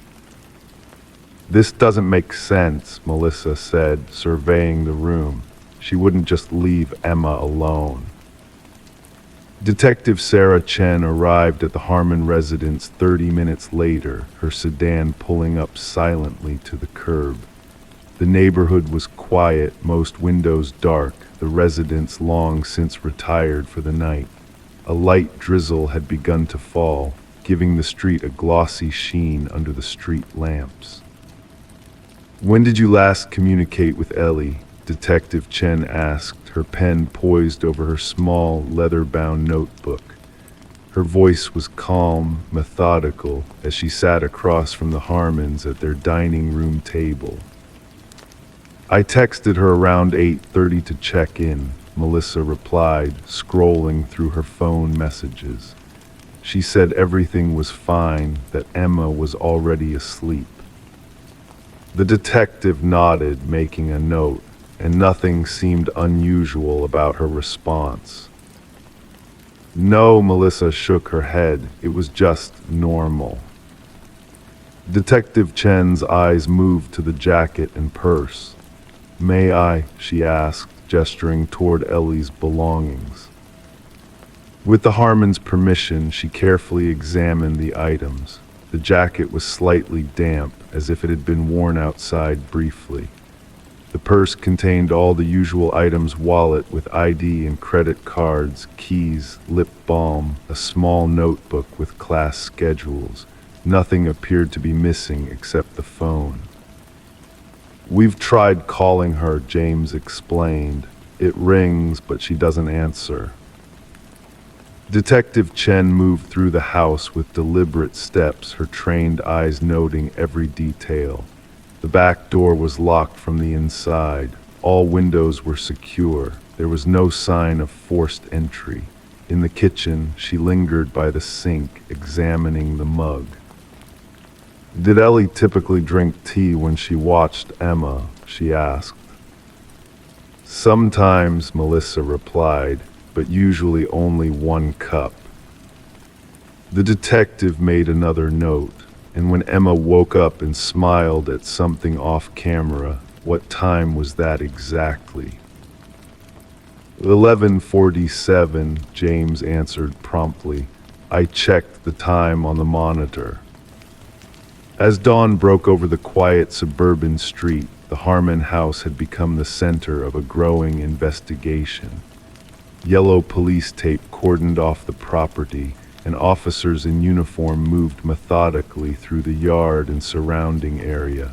Inside, forensic technicians dusted for fingerprints and collected samples, working in near silence. Detective Chen sat with Emma in the child's bedroom, the morning light filtering through the curtains, casting everything in a soft, golden hue. The detective had a gentle way with children, her voice warm and unthreatening. "Emma, can you tell me about last night? Did you see Ellie before you went to sleep?" The little girl nodded, her blonde curls bouncing. She read me a story about rabbits. "And did you wake up during the night? Did you see anyone in your room?" Emma thought for a moment, her brow furrowing with concentration. "I saw the shadow lady." Detective Chen kept her expression neutral, though her interest was piqued. "The shadow lady, can you tell me about her?" "She was by my door," Emma said simply. "She was watching me." "Did she say anything to you?" Emma shook her head. She was quiet, but she wasn't scary. Did you see Ellie after you saw the shadow lady? No, Emma replied, just the shadow lady. 3 days passed without any sign of Ellie Pearson. Her phone remained unanswered, its last known location pinged, placing it at the Harmon residence. Her car was still parked in the student lot at the community college, where she'd left it before taking the bus to the Harmon's house, as was her usual routine. Detective Chen returned to the house on Monday afternoon, her sedan now a familiar sight on the quiet street. She carried a thin file folder and a small evidence bag containing a single item, a hairpin with a small butterfly decoration. Mrs. Harmon, she began, sitting at the dining table once more. Do you recognize this? Melissa examined the hairpin through the clear plastic of the evidence bag. Yes, it's Ellie's. She always wears these. Where did you find it? In your backyard, the detective replied, near the old well. The Harmon's Victorian-era house had come with certain historical quirks, including an old stone well in the far corner of the backyard. It had been sealed with a heavy wooden cover years before they purchased the property, deemed unsafe and unusable. The well, James asked, his voice tight, but that's been sealed for decades. Detective Chen nodded slowly. We had a team remove the cover this morning. The well isn't as deep as it once was, partially filled in with earth and debris, but we found something else. She opened her file folder and slid out a photograph. It showed the interior of the well, illuminated by powerful flashlights. Carved into the stone walls were dozens of tally marks, some fresh, others weathered with age. We believe some of these marks are recent, the detective continued, within the last few days. Melissa's hand flew to her mouth. You think Ellie is down there, but how? The cover was sealed, and it would take considerable strength to move it. That's what we're trying to determine, Detective Chen replied. We're sending a team down today. As evening approached, the Harmon house buzzed with activity. Rescue personnel had arrived with specialized equipment, and lights had been set up around the old well. The wooden cover had been completely removed, revealing the dark opening beneath. Detective Chen stood with the Harmons at a safe distance, watching as a slender officer was prepared for descent. The well was narrow, barely wide enough for an adult to fit through. We've detected some unusual temperature readings, a technician explained to the detective. It's significantly colder down there than it should be, even for a well. The officer was lowered slowly, the beam of his headlamp disappearing into the darkness. Minutes passed in tense silence, the only sound the mechanical whir of the winch system. Then the radio crackled. Detective, you need to see this. When the officer emerged from the well, his face was pale. He carried not Ellie, but a small wooden box, weathered and aged, its surface covered in intricate carvings. There's no sign of Ellie, he reported, but I found this wedged into a crevice in the wall, and the tally marks, they go all the way down, hundreds of them. Detective Chen opened the box carefully. Inside was a yellowed photograph from the early 1900s showing a Victorian house, the Harmon house, though younger, and a family standing in front. In the background, partially obscured by shadow, was a figure of a woman in outdated clothing, her face blurred in the photograph. On the back of the photograph, in faded ink, was written, "Margaret never came home." The investigation continued for weeks. The well was thoroughly searched, the house examined inch by inch. Security cameras from neighboring properties were reviewed. Ellie's friends, family, and classmates were interviewed, but no trace of the young woman was found. 1 month after Ellie's disappearance, Melissa was putting Emma to bed when the child asked a question that sent a chill down her spine. "Mommy, will the shadow lady bring Ellie back?" Melissa froze, her hand still on the light switch. "What do you mean, sweetie?" "The shadow lady takes people," Emma said matter-of-factly, "but she brings them back if they count the days." Melissa sat on the edge of the bed, her heart racing. "Did Ellie tell you about the shadow lady?" Emma shook her head. "No, the shadow lady told me about Ellie." That night, as Melissa recounted the conversation to Detective Chen over the phone, the temperature in the living room dropped suddenly. The ceramic clock on the mantelpiece stopped at 11:42 p.m., and on the baby monitor, they saw Emma smile at something just beyond the camera's view. The case of Ellie Pearson remains unsolved. The Harmons have since moved away from the house with the old well. New tenants have come and gone, none staying longer than a few months. But sometimes, on quiet Friday nights, neighbors report seeing a light in the upstairs window, where a young woman sits watching, counting the days until she can come home. Story 9. The last light of day filtered through the dusty windows of the attic, casting long shadows across the wooden floorboards. Particles of dust danced in the golden beams like tiny constellations, suspended in the heavy air. Sarah knelt beside her grandmother, carefully sorting through decades of memories packed in cardboard boxes.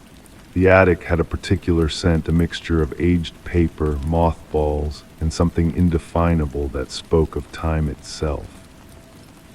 "We don't need to keep everything," her grandmother said softly, her weathered hands moving with deliberate care across a stack of old magazines. "Some things are best left in the past." Sarah nodded, though she wasn't truly listening. Her attention had been drawn to a leather-bound album tucked beneath a stack of yellowed newspapers. The cover was cracked with age, the once vibrant maroon now faded to a dull rust. She pulled it free, feeling the weight of it in her hands, the weight of history. "What's this?" she asked, though she already knew. Her grandmother glanced over, her eyes narrowing slightly behind wire-rimmed glasses. "Oh, that old thing, just family photos, nothing special." But something in her grandmother's tone suggested otherwise. Sarah opened the album, the spine creaking in protest. The first few pages held the expected images, stiff portraits of stern-faced ancestors, family gatherings around holiday tables, children in starched clothes squinting at the camera. She turned the pages slowly, absorbing each image, the faces of her family tree staring back at her across the decades. Then she saw it. A black and white photograph, slightly smaller than the others, tucked into the corner of page 17. The image showed a man standing on a wooden porch, his face partially shadowed by the brim of a hat. He wore a checkered shirt with rolled-up sleeves and dark pants held up by suspenders. His hands were thrust into his pockets, his posture casual yet somehow alert, as if he were waiting for something or someone. Sarah felt a peculiar sensation crawl up her spine, a recognition that made no sense. The clothes, the stance, even the way the man's head tilted slightly to the right, it was eerily familiar. "Grandma," she said, her voice unnaturally quiet in the stillness of the attic, "who is this man?" Her grandmother didn't look up from her sorting. "Which one, dear?" "This one on the porch." Sarah's finger hovered over the photograph, not quite touching it. the one in the checkered shirt and suspenders. Her grandmother's hands went still. For several long moments she said nothing. Then slowly she turned towards Sarah, her face suddenly drawn and pale in the fading light. "Let me see that," she said, reaching for the album. Sarah watched as her grandmother's eyes fell on the photograph. Something shifted in the older woman's expression, a mixture of recognition and what might have been fear. "This is odd," Sarah said, trying to keep her voice steady. "He's wearing the same outfit Dad had on this morning, the exact same." Her grandmother closed the album with unexpected force. "That's impossible." "I know it sounds crazy, but look." Sarah pulled out her phone, scrolling through to find the photo she'd taken that morning of her father heading out for his weekend fishing trip. "See, the same checkered shirt, the same suspenders. Dad even has his hands in his pockets the same way. It's like he was copying this man." "Your father has never seen this album," her grandmother said firmly.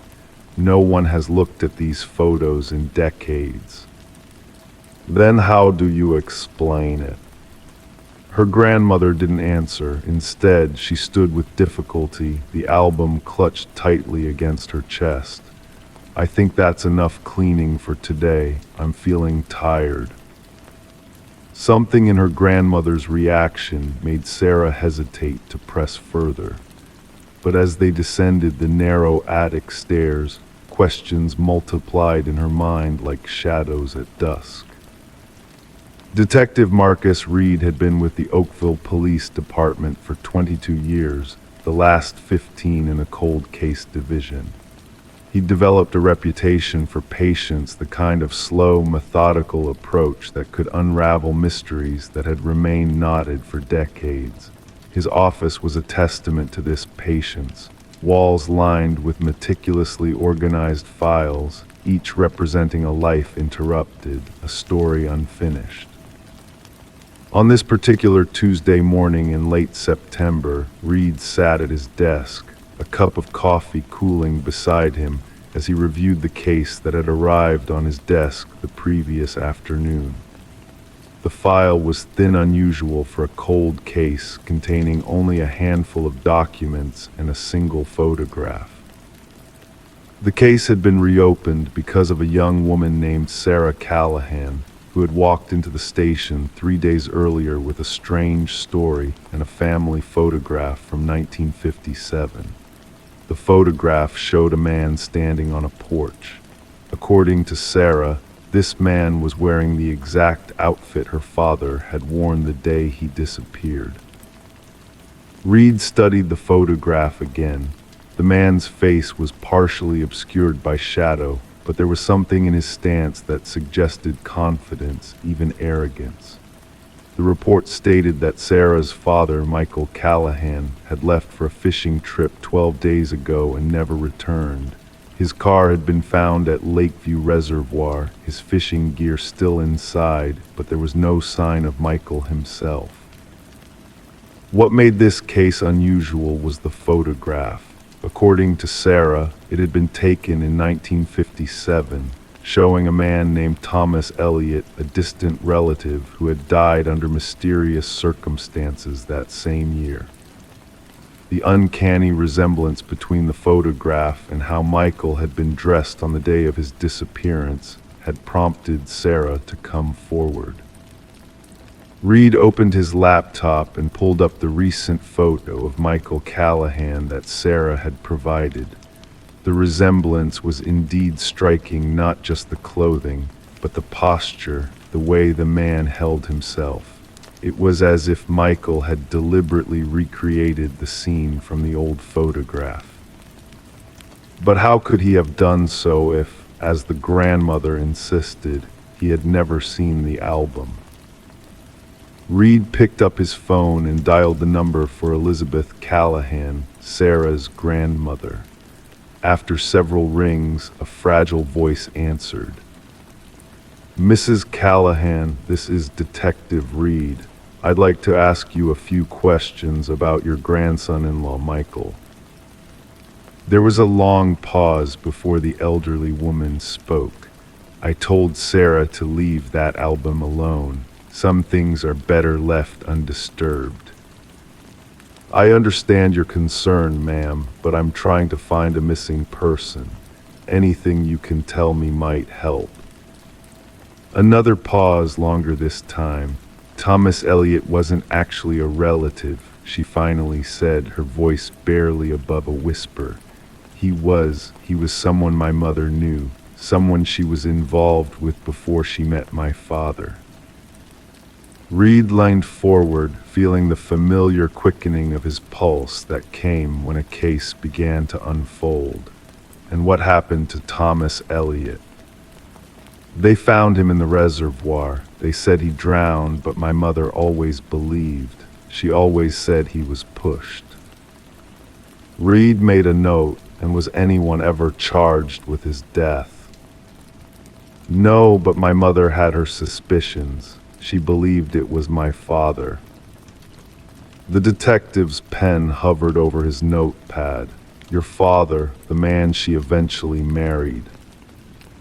"Yes, she claimed he was jealous, that he couldn't stand the thought of her with Thomas, but she had no proof. No one believed her."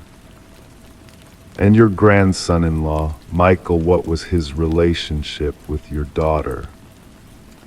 A heavy sigh carried through the phone. "My daughter passed away 5 years ago, cancer.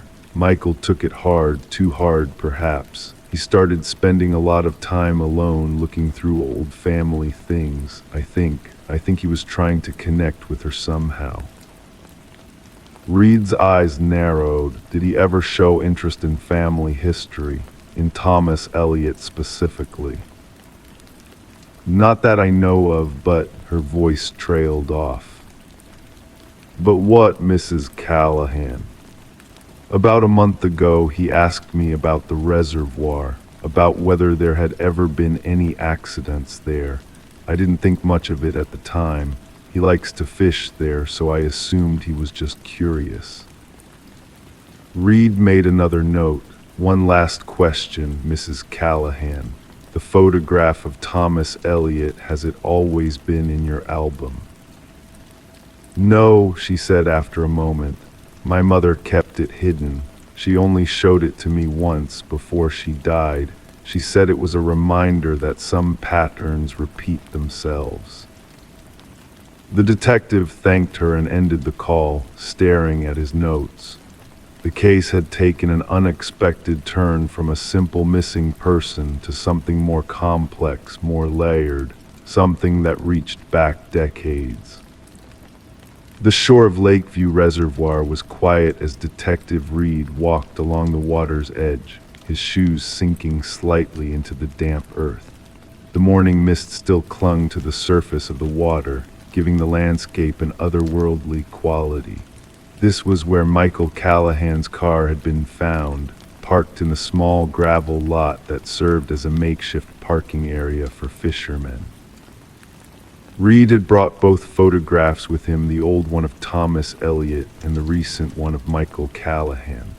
Standing at the water's edge, he held them side by side. The resemblance was uncanny, beyond the clothing. There was something in the eyes, in the set of the jaw.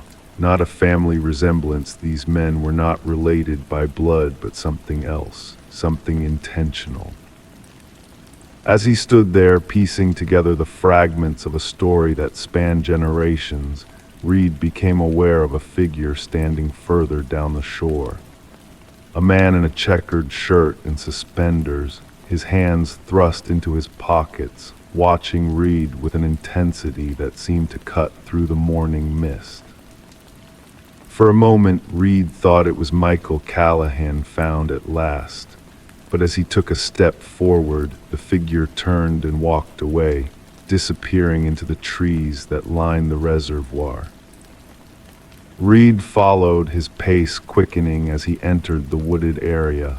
The trees grew dense here, the forest floor covered in a thick carpet of pine needles that muffled his footsteps. He could see the figure ahead, moving with purpose through the trees. "Mr. Callahan," Reed called out. "Michael Callahan." The figure didn't respond, didn't slow. Reed pursued, pushing through branches, his breath coming faster now. The trees began to thin, and he found himself in a small clearing. In the center stood the remains of what had once been a cabin, now just a stone foundation and a crumbling chimney, reclaimed by nature decades ago. The man was gone. Reed approached the ruins cautiously, his hand instinctively moving to the holster at his hip. The foundation was overgrown with weeds and moss, but he could still make out the basic layout of what had once been a modest structure. Near what would have been the back wall, he noticed something that didn't belong, a patch of earth that had been recently disturbed. Kneeling down, Reed brushed away the loose soil, revealing the corner of a metal box. With growing certainty that he was on the verge of answering at least some of the questions that had brought him here, he carefully unearthed the container. It was an old tackle box, the kind fishermen used decades ago. The metal was rusted, but the latch still worked. Reed flipped it open. Inside was a stack of letters, their paper yellowed with age. The top envelope was addressed to "My dearest Elizabeth" in a flowing script. Beneath the letters was a small leather-bound journal, and at the bottom of the box, a folded piece of paper that looked much newer than the rest. Reed unfolded it carefully. It was a note written in a steady hand. "I finally understand the pattern. Thomas loved her, but her father couldn't accept it. Now I see that history has repeated itself. I loved her too, but her father never thought I was good enough. The difference is I'm still here. I'm going to break the pattern. By the time anyone reads this, I'll be gone, not dead, just gone, starting over. Sometimes that's the only way to escape the past." The note was signed simply M. Reed sat back on his heels, the pieces falling into place. Michael hadn't disappeared, he had left deliberately, staging his own disappearance to mirror a tragedy from the past, perhaps as a final act of connection to the wife he had lost. The clothes, the location, the photograph, all of it carefully orchestrated. But one question remained. Who was the man Reed had seen in the clearing? The man who had led him to this discovery? Standing, Reed looked around the clearing once more. There was no sign of anyone else, no indication that anyone had been there besides himself. Yet he had clearly seen someone, a figure that had led him directly to this spot. As he made his way back through the woods, the tackle box tucked under his arm, Detective Reed couldn't shake the feeling that he had been guided here, that someone had wanted him to find this, to understand. Some patterns repeat themselves, Elizabeth's mother had said, but sometimes perhaps they can also be broken. 2 weeks later, Sarah sat in her grandmother's living room, the leather-bound album open on her lap.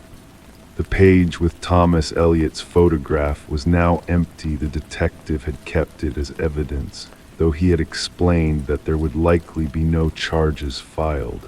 Her father had committed no crime beyond causing worry to his family. "Do you think he'll ever come back?" Sarah asked, her fingers tracing the empty space where the photograph had been.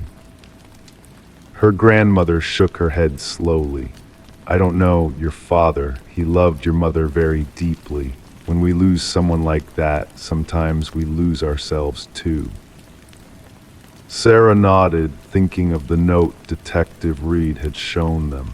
It's strange to think that all this time he was carrying this weight, this connection to a man who died decades before he was even born.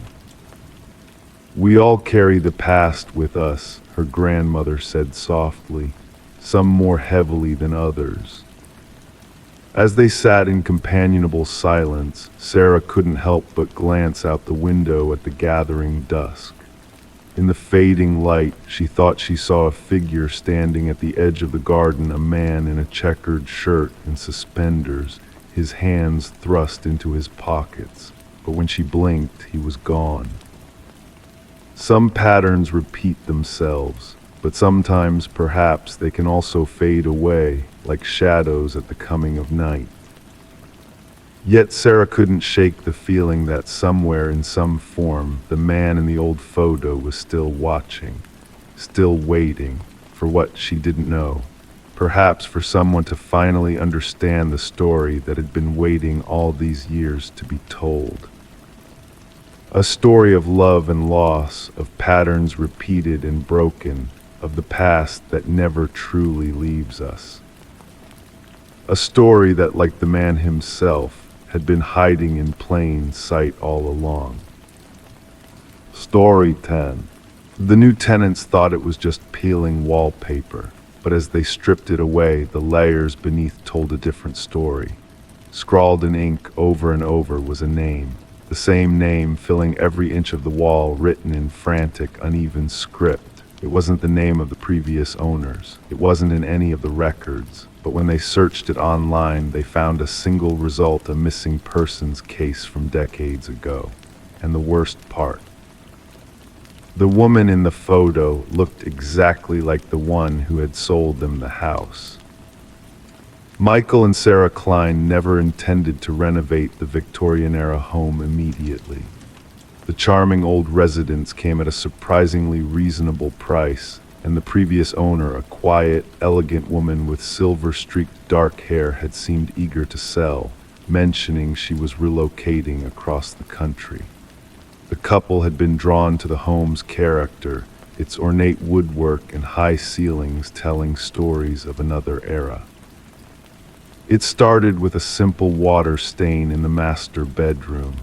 Sarah noticed a yellowish discoloration spreading across the floral wallpaper. When Michael pressed his fingers against it, the paper gave way, revealing another layer beneath. Curiosity piqued. They began carefully peeling back the damaged section. The first layer revealed outdated paisley patterns from what they guessed was the 1970s. Beneath that, striped paper from an earlier decade. But as they continued, something unexpected emerged in the third layer down.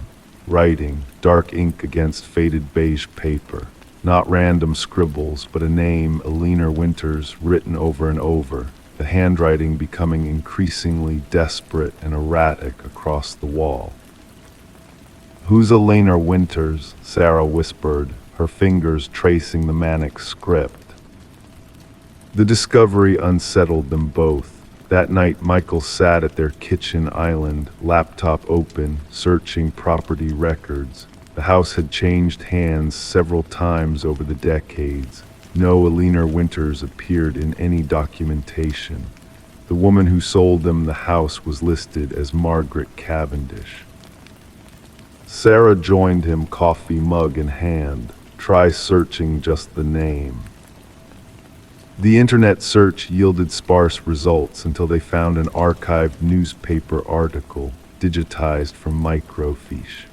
Elena Winters, age 27, reported missing during winter months. The black and white photograph showed a young woman with dark hair and distinctive eyes that matched those of Margaret Cavendish, the woman who had sold them the house. "This article is from 30 years ago," Michael said, voice barely audible above the hum of the refrigerator. "Margaret would be about the right age now, but..." Sarah swallowed hard. The missing woman never had closure. No body found, no suspects named. Their curiosity evolved into an obsession. Sarah contacted the previous homeowners, working backward through county records. The renovation halted as they devoted evenings to their makeshift investigation. They learned that Margaret Cavendish had owned the house for only 7 months before selling to them, unusual considering the extensive paperwork and inspection process they'd endured. The detective assigned to the cold case had retired years ago. When Michael tracked him down, the man remembered the case immediately. His voice crackled over the speakerphone as he described the investigation. Eleanor Winters was reported missing by her roommate. No signs of struggle at her apartment. Her car found abandoned near the highway. The case went cold fast, no witnesses, no evidence of foul play, just vanished. Michael hesitated before asking, "Did you ever interview a Margaret Cavendish?" Silence hung heavy on the line. Number name doesn't ring a bell. Why? When they explained their discovery and showed him photos of both women side by side via email, the retired detective promised to make some calls. Within days, a detective from the current force contacted them, requesting permission to examine the wall. Their home became an active investigation scene. Forensics teams carefully documented and removed sections of the wallpaper. Analysis revealed that the ink dated back approximately 30 years. Handwriting experts compared the wall writings to samples of Eleanor's handwriting from old journals provided by her family. The results were inconclusive. Meanwhile, Sarah discovered a hidden space beneath the floorboards in the bedroom closet.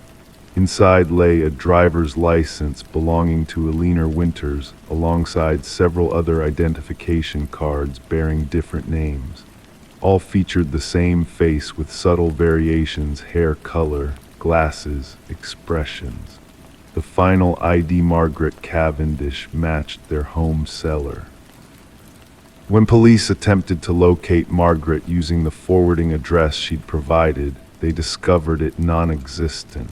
Her phone number no longer worked. The bank account that received their payment had been closed. Margaret Cavendish had disappeared, much like Eleanor Winters had decades earlier. Then came the revelation that fundamentally altered the investigation.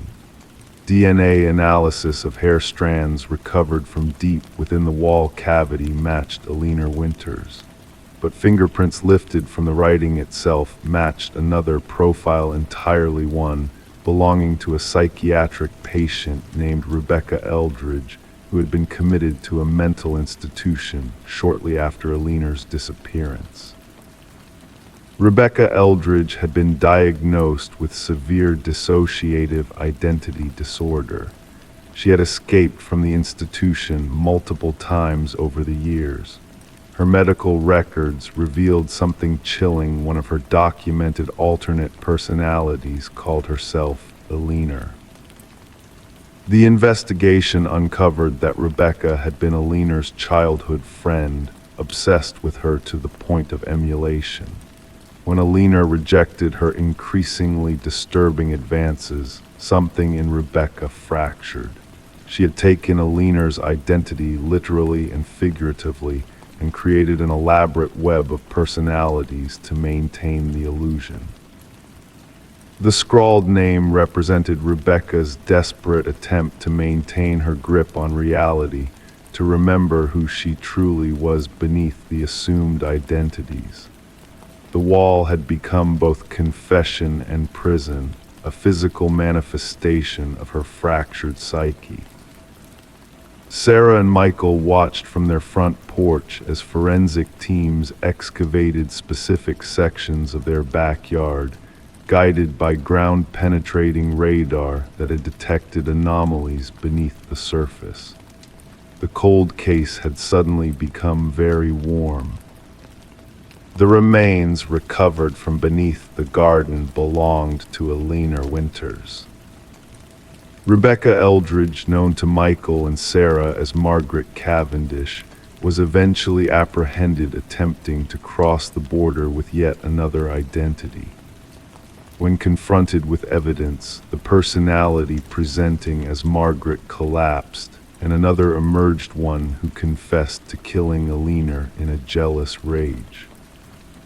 The names on the wall had been both memorial and manifestation of guilt, written by a fractured mind trying to hold onto fragments of truth despite itself. For Aliner's family, justice arrived 3 decades late. For Michael and Sarah, their dream home became infamous, a footnote in true crime history, forever known as the house where the walls themselves confessed to murder. Story 11. The costume shop was closing down, selling off old inventory. A woman picked up a mask from a dusty shelf, its features delicate but unsettlingly lifelike. The cashier hesitated when she placed it on the counter.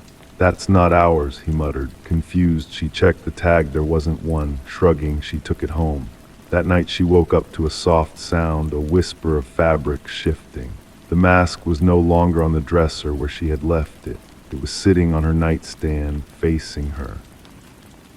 The woman, Catherine Reed, was found by her neighbor. The front door stood ajar, morning light spilling across the threshold into the otherwise dark home. The neighbor had come to return a borrowed book, but instead discovered a scene that would haunt investigators for years. Catherine lay motionless on her bedroom floor, the mask nowhere to be found. Detective Morgan arrived as forensics photographed the scene. The shutters clicked rhythmically against the backdrop of hushed voices. No signs of forced entry, an officer noted, writing in his notepad. The detective nodded, gaze traveling across the room, taking in details others might miss. A single drawer partially open, a water glass on the nightstand, lipstick on the rim. Everything seemed ordinary except for the woman who would never wake again. The medical examiner bent over the body, face grave. Cause of death unclear at first inspection. No visible wounds, no signs of struggle. He pointed to her face. Noticed the expression terror frozen in her features. The detective crouched for a closer look. "Something scared her to death," she whispered. Catherine had lived a quiet life as an art appraiser. Colleagues described her as meticulous, passionate about authenticity. She could spot a forgery from across the room, her boss said during questioning. She had an eye for details that weren't right. The detective wondered if that talent had somehow led to her demise. Security footage from the costume shop revealed something odd. The cashier seemed genuinely confused by the mask. He called the owner over, who shook his head firmly. The audio was poor, but lip-reading experts later confirmed his words. "We never carried anything like this." The detective visited the shop, now emptied of merchandise. The owner wrung his hands nervously. "That mask appeared during our clearance sale. Nobody knows where it came from. It wasn't in our inventory." When pressed further, he admitted, "Things like this happened occasionally after we acquired items from the estate sale of a collector who died under strange circumstances." A breakthrough came when forensics discovered microscopic fibers embedded in Catherine's fingertips. She was clutching at something, the lab technician explained. "These fibers are unusual, not modern synthetic material. They appear to be a mix of human hair and an unidentified organic substance we can't match to any database." The investigation led to records of similar deaths spanning back decades. Each victim had acquired an unusual mask shortly before their death. Each was found with an expression of pure terror. Each case remained unsolved. A retired detective who had worked on one such case agreed to meet. They sat in a dimly lit room, his hands trembling slightly as he pushed a yellowed file across the table. "We found something written inside each mask, behind the interior lining," he said. "Ancient symbols. A scholar we consulted believed they were tied to a ritual involving soul transference." The breakthrough came from an unexpected source. A journal was discovered hidden in Catherine's apartment behind a loose baseboard. Her final entry described feeling watched, sensing a presence in her home. She wrote about researching the mask's origins after the cashier's strange reaction. Her investigation had led her to connect it with a series of mysterious deaths. "The mask moves," she had written in increasingly frantic handwriting. "It watches me when I sleep. I found markings inside it, symbols matching those from unsolved cases. The collector who owned these masks died the same way. Each mask claims a life before moving on. The entity needs a new host when the mask finds its way to someone who recognizes what it truly is." The detective assembled the evidence, the strange fibers, Catherine's research, the pattern of similar deaths. The medical examiner finally determined the cause of death: cardiac arrest brought on by extreme fear. What could terrify someone so thoroughly their heart simply stopped? The case took an even more disturbing turn when surveillance footage from a neighboring house captured something the investigators had missed. A figure leaving Catherine's home in the dark, wearing what appeared to be a mask, moving with Catherine's distinctive gait, but somehow wrong, mechanical, as if someone were wearing her movements like an ill-fitting costume. The detective issued an alert for the missing mask, but it never resurfaced, not until 6 months later, when reports came of a peculiar mask appearing in a vintage shop across the country. By the time investigators arrived, it had already been sold. The buyer's name was not recorded. The case remains officially unsolved. The detective keeps Catherine's journal in her desk drawer, a reminder of a truth too strange for official reports. Sometimes at night, she wakes with a start, feeling watched. She checks her windows and doors, secures the locks, and tries not to think about the mask that might one day find its way to someone else who can see what it truly is: a vessel waiting to be filled, moving from victim to victim in an endless cycle that began centuries ago and continues still. The mask is out there waiting to be found again. And when it is, another person will wake to the soft sound of movement in the dark, to find it has crept closer while they slept, empty eye holes fixed upon them, hungry for what lives behind their eyes. Story 12. The Polaroid was decades old, a snapshot of a birthday long forgotten, smiling faces, candles flickering, nothing unusual. But when the daughter inherited the box of old photos, she saw it, a shape in the background behind the group, a man half hidden in shadow standing just outside the glow of the candles. He wasn't part of the family. No one remembered him being there, yet in every photo he was closer. Sarah Winters found the collection while cleaning out her mother's attic after the funeral. A cardboard box labeled simply "Memories" contained dozens of faded photographs chronicling family gatherings from her childhood. The discovery should have been comforting, a treasure trove of happier moments. Instead, it became the starting point of a nightmare. In the first photo, he was barely perceptible, a silhouette at the edge of the frame during her 7th birthday party. The dark figure stood near the sliding glass door, face obscured, watching. In the second photo, taken minutes later, he had moved inside. By the third, he stood behind her uncle.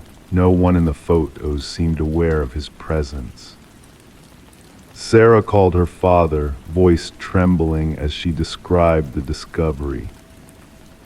"Dad, who is this man in the background of all these pictures?" Silence greeted her question, then a sharp intake of breath. "What man? There shouldn't be anyone but family." She took digital photos of the Polaroids and sent them to her father. He called back immediately, his voice uncharacteristically shaken. "That's not possible. We would have noticed a stranger." Detective Marcus Reed listened patiently as Sarah spread the photographs across his desk at the precinct. Rain tapped against the windows, casting shifting shadows across the evidence. The detective's weathered hands moved methodically from one photo to the next, eyes narrowing. "And no one recognized this individual?" he asked, voice neutral but interested. "No one," Sarah confirmed, "but look at the progression." She arranged the photos in sequence. The detective leaned forward, the metal chair creaking beneath his weight. What had initially seemed like paranoia suddenly took shape before his eyes. The figure moved deliberately through the party, photo by photo, inching closer to the children. In the final image, he stood directly behind Sarah's childhood self, one pale hand reaching toward her shoulder, just beyond the frame. "The photographer," Reed suggested, but his tone betrayed doubt. "My mother took all these." She set the timer and ran into the frame. The detective made copies and opened a case file. Within days, he had contacted everyone still alive who had attended the party. No one remembered the man, no servers had been hired, no neighbors had visited.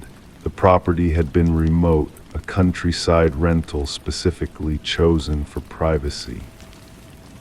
Facial recognition software proved useless. The figure remained strategically obscured in each shot, as if aware of the camera's eye. Yet something about his posture seemed practiced, deliberate. The investigation might have stalled there had Sarah not discovered more photos in other family albums. Different gatherings, different years, same figure, always in the background, always unnoticed in the moment. A computer specialist enhanced the images, cleaning decades of degradation. Under harsh digital light, details emerged: a scar across the wrist, a distinctive ring, a partial reflection in a window showing facial features previously hidden in shadow. The breakthrough came from dental records. The teeth visible in one enhanced image matched those of Robert Keller, a maintenance worker who had disappeared after being questioned in connection with 3 child abductions across the region. Cases that had gone cold decades ago, cases that had occurred within weeks of the gatherings documented in the photos. Records showed Keller had worked for the company that cleaned the vacation property where Sarah's birthday was held. He had master keys to several rental properties throughout the area, properties where other families had gathered, properties where children had later vanished. When authorities searched the foundations of Keller's former residence, they discovered small items buried beneath the concrete. A hair clip matching the description of one worn by a missing girl. A toy car belonging to a boy who disappeared after a family reunion. A bracelet that Sarah recognized as her own one she thought had been lost during her childhood. Sarah sat alone in her apartment, surrounded by the photos that had unraveled decades of carefully concealed horrors. The detective had called earlier with news that they had identified remains found near one of the vacation properties. DNA confirmed it was one of the missing children. She stared at the final birthday photo. The candles cast a warm glow on the faces of her family, frozen in celebration. Behind her younger self, partially concealed by shadow but unmistakably present, the figure watched, patient, calculating, invisible to everyone in that moment of joy. The revelation had connected unsolved cases across decades. Families finally had answers, though not the ones they had prayed for. The shadow in the family photos had stepped into the light of justice, his presence finally acknowledged after years of hiding in plain sight. Sarah gathered the photos and placed them back in the box. They were evidence now. Proof that sometimes the most dangerous threats are those captured on film, but unseen by the eye-hidden figures who move through celebrations undetected, leaving only the faintest trace of their passage through frozen moments of time. Story 13. She wiped the steam off the mirror, staring at her own reflection, but something was off. Her face looked right, her clothes the same. Yet the longer she stared, the more the unease grew. A flicker in the corner of her eye, a movement that wasn't hers. Then, as she turned away, the reflection stayed still watching.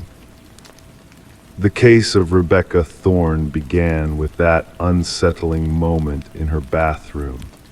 What followed would confound investigators and haunt a community for years to come. Rebecca lived alone in a modest apartment in a quiet suburban neighborhood. Friends described her as methodical, reserved, a woman who kept to herself but remained cordial with neighbors. She worked as a data analyst for a mid-sized company, her life defined by routine and precision. Nothing about her suggested she would become the center of one of the most perplexing criminal investigations of the decade. The first incident seemed innocuous. Rebecca noticed small objects in her apartment had been moved, nothing missing, just rearranged. A coffee mug placed on a different shelf, books reorganized, her toothbrush on the wrong side of the sink.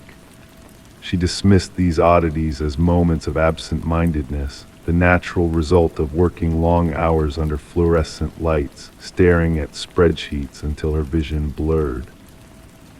Detective Marion Shaw received the first report when Rebecca, after weeks of these disturbances, finally contacted authorities. The initial assessment, nothing criminal, perhaps a case for mental health services rather than law enforcement. Shaw documented the complaint but filed it away among the stack of non-priority cases. There was nothing tangible, Shaw would later testify. No broken locks, no missing items, no signs of forced entry, just a woman who felt something was wrong in her home. The bathroom mirror incident changed everything. Rebecca described it in vivid detail during her second contact with police, how her reflection seemed to move independently, how she felt watched even when alone. This time she had evidence, a security camera she had installed herself, pointed at her front door. The footage revealed something that sent a chill through even the most seasoned officers. The grainy video showed Rebecca leaving for work in the morning. Then, 20 minutes later, someone who looked exactly like Rebecca used a key to enter the apartment. Forensic analysts examined the footage for signs of tampering or digital manipulation. They found none. The person entering the apartment moved like Rebecca, dressed like Rebecca, even carried the same distinctive leather bag Rebecca owned. But according to time-stamped footage from her workplace security system, Rebecca had already badged into her office building across town. "We're dealing with a doppelganger situation," Detective Shaw told her superior. "Someone who has studied Ms. Thorne extensively and can mimic her with uncanny precision." The investigation intensified. Fingerprints throughout the apartment matched only Rebecca. No foreign DNA was discovered. Neighbors reported seeing nothing unusual, just Rebecca coming and going as she always did. One neighbor, Mrs. Keller, mentioned she had greeted Rebecca returning home one evening and received no response, which she found uncharacteristic but not alarming. Rebecca began keeping a journal of disturbances. Small changes in her apartment multiplied. Food she didn't remember eating disappeared from her refrigerator. Her computer showed searches she hadn't conducted. Most disturbing, she found photographs on her own phone, selfies that looked like her but that she had no memory of taking. In some, her expression seemed subtly wrong, the smile too wide or the eyes too intense. "I feel like I'm going insane," she told Detective Shaw during their third meeting. or someone wants me to think I am. The breakthrough came when investigators discovered a pattern in the security footage. The doppelganger only entered when Rebecca left for specific appointments, therapy sessions, yoga classes, grocery shopping on Sunday mornings, activities scheduled in advance with predictable durations. "Someone knows your routine intimately," Shaw explained. "This isn't random, this is targeted surveillance and infiltration." A forensic psychologist suggested they were dealing with a fixation case, someone obsessed with becoming Rebecca, living her life, perhaps eventually replacing her completely. Such cases were rare but documented in psychological literature. The perpetrator typically had suffered a psychological break and fixed on a victim who represented something they coveted: stability, beauty, success, normalcy. The investigation narrowed when Rebecca mentioned a former colleague, Lily Winters, who had been dismissed after exhibiting increasingly erratic behavior. Lily had worked closely with Rebecca, often commenting on similarities between them. After her termination, she had sent Rebecca a series of disturbing emails. "We could be the same person," one read. "Sometimes I feel more like you than you do." Detective Shaw obtained a warrant to search Lily's residence. What they discovered transformed the case from disturbing to horrifying. One room in Lily's apartment had been converted into a shrine-like replica of Rebecca's bedroom. Photographs covered the walls, hundreds of images of Rebecca entering her apartment, shopping, meeting friends, all taken without her knowledge. A closet contained exact duplicates of Rebecca's wardrobe. Makeup matching Rebecca's preferred brands sat on a vanity, alongside detailed notes about her mannerisms, speech patterns, and daily habits. Most damning were the practice videos. Lily had recorded herself mimicking Rebecca's walk, her gestures, her expressions. The progression was evident: early attempts clumsy and obvious, later ones nearly indistinguishable from the real Rebecca. "She wanted to become me," Rebecca whispered when shown the evidence. "She wasn't just copying me, she was erasing me." Forensic technicians discovered sophisticated equipment for creating copies of keys and duplicating electronic access cards. Lily had maintained an elaborate system for tracking Rebecca's movements, including a calendar with detailed predictions of her schedule. What investigators couldn't determine was Lily's ultimate goal. Journals found in her apartment contained rambling entries that shifted between first and third person, sometimes referring to Rebecca as me and her in the same paragraph. The final entry chilled investigators. "Soon there will be only one of us. The stronger version will remain." When authorities moved to arrest Lily, she had vanished. Her apartment showed signs of hasty departure, drawers left open, some technology missing. A nationwide alert was issued.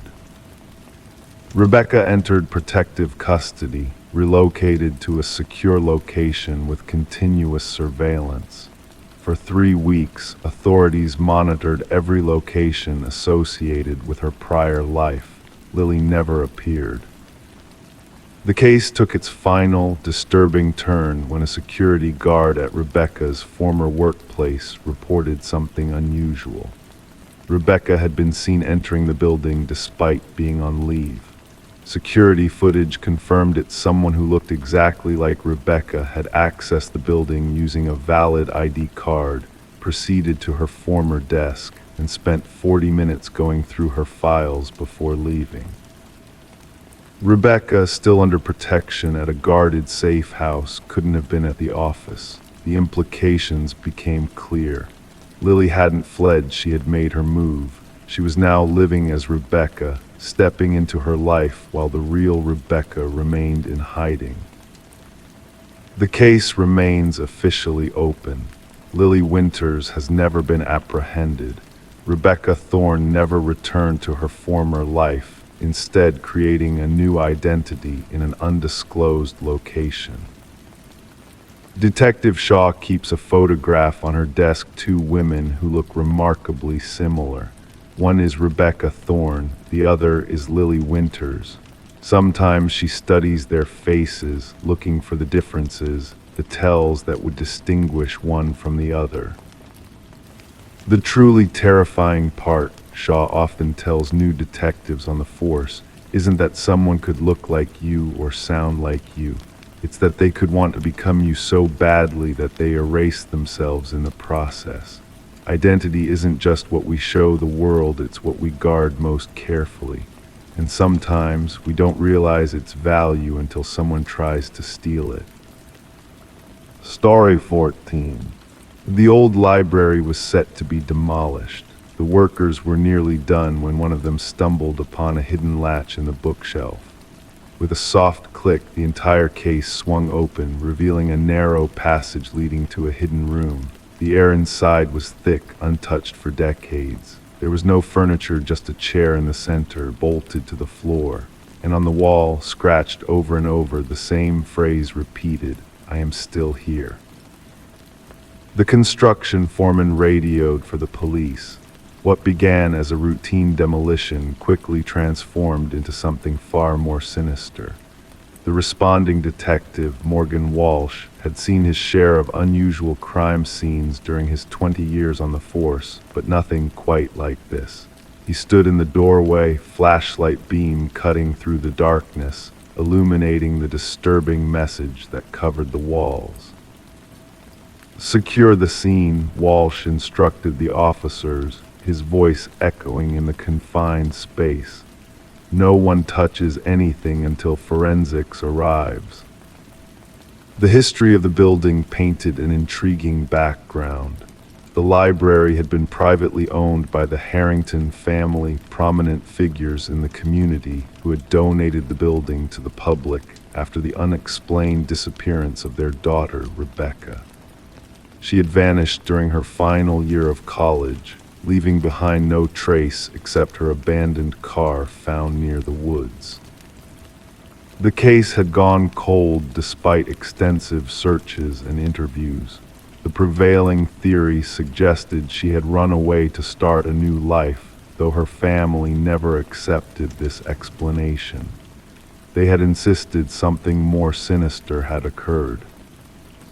As forensic technicians carefully examined the hidden room, they discovered hair and fiber samples embedded in the chair. The scratches on the wall contained minute traces of blood and skin cells under the layers of dust. Initial testing indicated the biological material was consistent with a young female. The chair was designed to restrain someone, the forensic analyst noted, pointing to the bolt holes and weathered leather straps still attached to the arms. Whoever was kept here struggled intensely. Walsh assembled a team to dive into the Harrington family history. Something about the timing of the library donation nagged at him. It had been gifted to the community merely weeks after Rebecca's disappearance, a peculiar coincidence that now seemed potentially significant. Further investigation revealed another disturbing detail. The bookshelf concealing the hidden room had been installed by a contractor who had worked exclusively for Maxwell Harrington, Rebecca's uncle and the family patriarch. Financial records showed substantial payments to this contractor, far exceeding standard renovation costs. Former library staff were interviewed, each expressing shock at the discovery. None had known about the hidden space, though one elderly librarian recalled Maxwell spending countless hours alone in that section of the building after hours. She had assumed he was merely an avid reader seeking privacy. Maxwell always insisted that particular section remain untouched during renovations, she told investigators. He claimed the original woodwork was historically significant and irreplaceable. The investigation intensified when forensic results confirmed the DNA from the hidden room matched samples from Rebecca's hairbrush recovered from her old bedroom. The timeline became clearer and more disturbing. Rebecca had not run away. She had been imprisoned behind the bookshelf, potentially by someone within her own family. Detectives obtained a warrant to search the Harrington estate. In Maxwell's study, they discovered a leather-bound journal hidden in a false bottom drawer. The journal contained detailed entries spanning several months, describing an unhealthy obsession with his niece. The final entry was the most chilling. She threatened to tell everyone, "I cannot allow that. The room will hold her until she understands." Investigators tracked down Maxwell, now living in a coastal retirement community. During questioning, he maintained his composure initially, dismissing the hidden room as an architectural curiosity he knew nothing about. But when presented with the journal and DNA evidence, his fa-de crumbled. "She was going to ruin everything," he finally admitted, his voice flat and emotionless. "Rebecca discovered financial documents proving I had been embezzling from the family foundation for years. The family name meant everything. I couldn't let her destroy it." The confession painted a horrific picture. Maxwell had lured Rebecca to the library, subdued her, and imprisoned her in the hidden room. He had planned to keep her there until she agreed to silence, but something went wrong. During one of his visits, Rebecca had attempted to escape. In the struggle that followed, he had killed her. "I panicked," Maxwell stated during his recorded confession. "I buried her beneath the floorboards of the room and sealed it shut. Then I donated the building to ensure no one would ever renovate that section." Ground-penetrating radar confirmed the presence of human remains beneath the floor of the hidden room. Excavation revealed Rebecca's skeletal remains, still wearing the silver bracelet her parents had given her for her 20th birthday. The Harrington family attended Maxwell's sentencing, watching in somber silence as justice was finally delivered. Rebecca's mother clutched her daughter's recovered bracelet, the only piece of her they could bury properly after all these years. The library demolition was halted indefinitely as it became a site for mourning and reflection. Community members left flowers at the entrance, honoring a life cut short and a truth that had waited patiently behind a bookshelf to be discovered. In a sad twist of irony, it was Rebecca who had the final word. Her message, "I am still here," scratched desperately on the walls, had indeed ensured she would never be forgotten, and that justice, however delayed, would eventually find its way to the light. Story 15. The old apartment had its quirks: pipes that groaned, floorboards that creaked, but the new tenant knew what she heard wasn't normal. The footsteps were too steady, too deliberate. They came from above, slow and measured, but she lived on the top floor. One night she worked up the courage to knock on the ceiling with a broomstick. The sound stopped, the silence stretched. Then a single knock came back from inside the ceiling. Sarah Coleman never reported the knocking incident to anyone. She convinced herself it was just the building settling, or perhaps some small animal that had found its way into the attic space. Even as the footsteps continued night after night, she adapted, turning up her television volume, wearing headphones to bed, anything to drown out the methodical footfalls that traced paths across her ceiling in the darkness. Detective Morris first heard about the apartment when a maintenance worker stumbled upon a hidden crawlspace during routine repairs. The worker had removed a section of drywall in the hallway outside Sarah's apartment to fix a water leak. Behind it, he discovered a narrow passage that shouldn't have existed according to the building plans. When he shined his flashlight inside, the beam illuminated a makeshift living space: food wrappers, water bottles, a soiled blanket, and a small notebook. The building superintendent called the police immediately. Detective Morris arrived with his partner, Detective Rivera, to find the maintenance worker pale and shaking. "Someone's been living in the walls," he kept repeating. "Someone's been watching." The notebook contained detailed observations of Sarah Coleman, her schedule, her visitors, what she ate for dinner, what shows she watched, when she showered, when she slept. The handwriting started out neat but grew increasingly erratic toward the final pages, with bizarre symbols appearing in the margins. "The subject no longer responds to my signals," read the final entry. "She has chosen to ignore me. No one ignores me." Forensics teams combed the crawl space and found fingerprints that matched no records in any database. They discovered a complex network of passages built into the walls and ceilings of the building, some dating back decades according to structural analysis. The passages connected to 5 different apartments, but ended in viewing points: small holes disguised as fixtures or minor damage in only one, Sarah Coleman's. The investigation team interviewed current residents. None reported anything unusual beyond the typical noises of apartment living. Former residents told a different story. 3 previous tenants of Sarah's apartment described feeling watched or hearing unexplained movements. One had moved out after only 2 weeks. None had reported their experiences, fearing they would sound paranoid.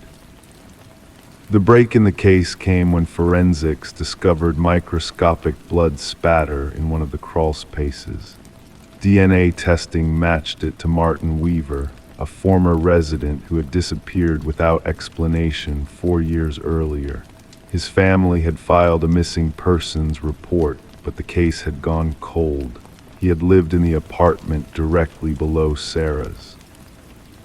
Detective Morris re-examined Martin's disappearance. According to neighbors, Martin had complained about noises above his apartment. He had confronted the tenant living above him at the time, a quiet man named Edward who kept to himself. Shortly after, Martin vanished. Edward moved out the following month, leaving no forwarding address. Investigators tracked Edward's rental history and discovered a pattern. He had lived in 6 different apartment buildings over 20 years. In each case, he had requested top-floor units, made few social connections, and eventually left without notice. A neighbor from his 3rd residence remembered him as intense and recalled his frequent complaints about needing silence. The investigators found property records showing that Edward had purchased remote rural land. When they arrived at the location, they discovered a cabin with walls lined with photos and notes. Images of residents from various apartment buildings, including Sarah Coleman and Martin Weaver. Maps of ventilation systems and structural weak points. Detailed journals describing observations of the specimens and maintaining the habitat. In the center of the cabin stood a corkboard with newspaper clippings. Missing persons reports, 6 of them. All former apartment residents from buildings where Edward had lived. Deep scratches marked the wooden floor beneath the board, as if something heavy had been dragged repeatedly. Behind the cabin, cadaver dogs led investigators to a freshly disturbed patch of earth. Excavation revealed human remains, and then another grave, and another. As forensic anthropologists began the grim work of identifying the victims, Detective Morris returned to Sarah's apartment building. The crawl spaces had been sealed off, but residents still reported occasional noises. Maintenance workers installing new security systems discovered something tucked into a corner where the ceiling met the wall in the hallway: a small notebook.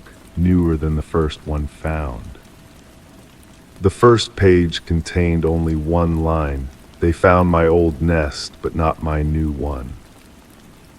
The writing matched the previous notebook. The last page held a crude drawing of Sarah's apartment layout with a new passage marked in red and a date for that night. Officers rushed to evacuate Sarah, but found her apartment empty. Her phone lay on the kitchen counter. Her television was still on. Her shower was running. In the bathroom, steam fogged the mirror. As it cleared, a message became visible, written by a finger on the glass: "Look up." The ceiling panel above the shower had been removed. The manhunt for Edward continues. Investigators have identified him as Edward Mercer, former construction worker specializing in renovations. His knowledge of building structures had allowed him to create his hidden network of observation points and passages. Thermal imaging scans of Sarah's building revealed no signs of current habitation within the walls. Sarah Coleman remains missing. Her case has been linked to similar disappearances across multiple states. Authorities have issued warnings to apartment building managers about unauthorized modifications and hidden spaces.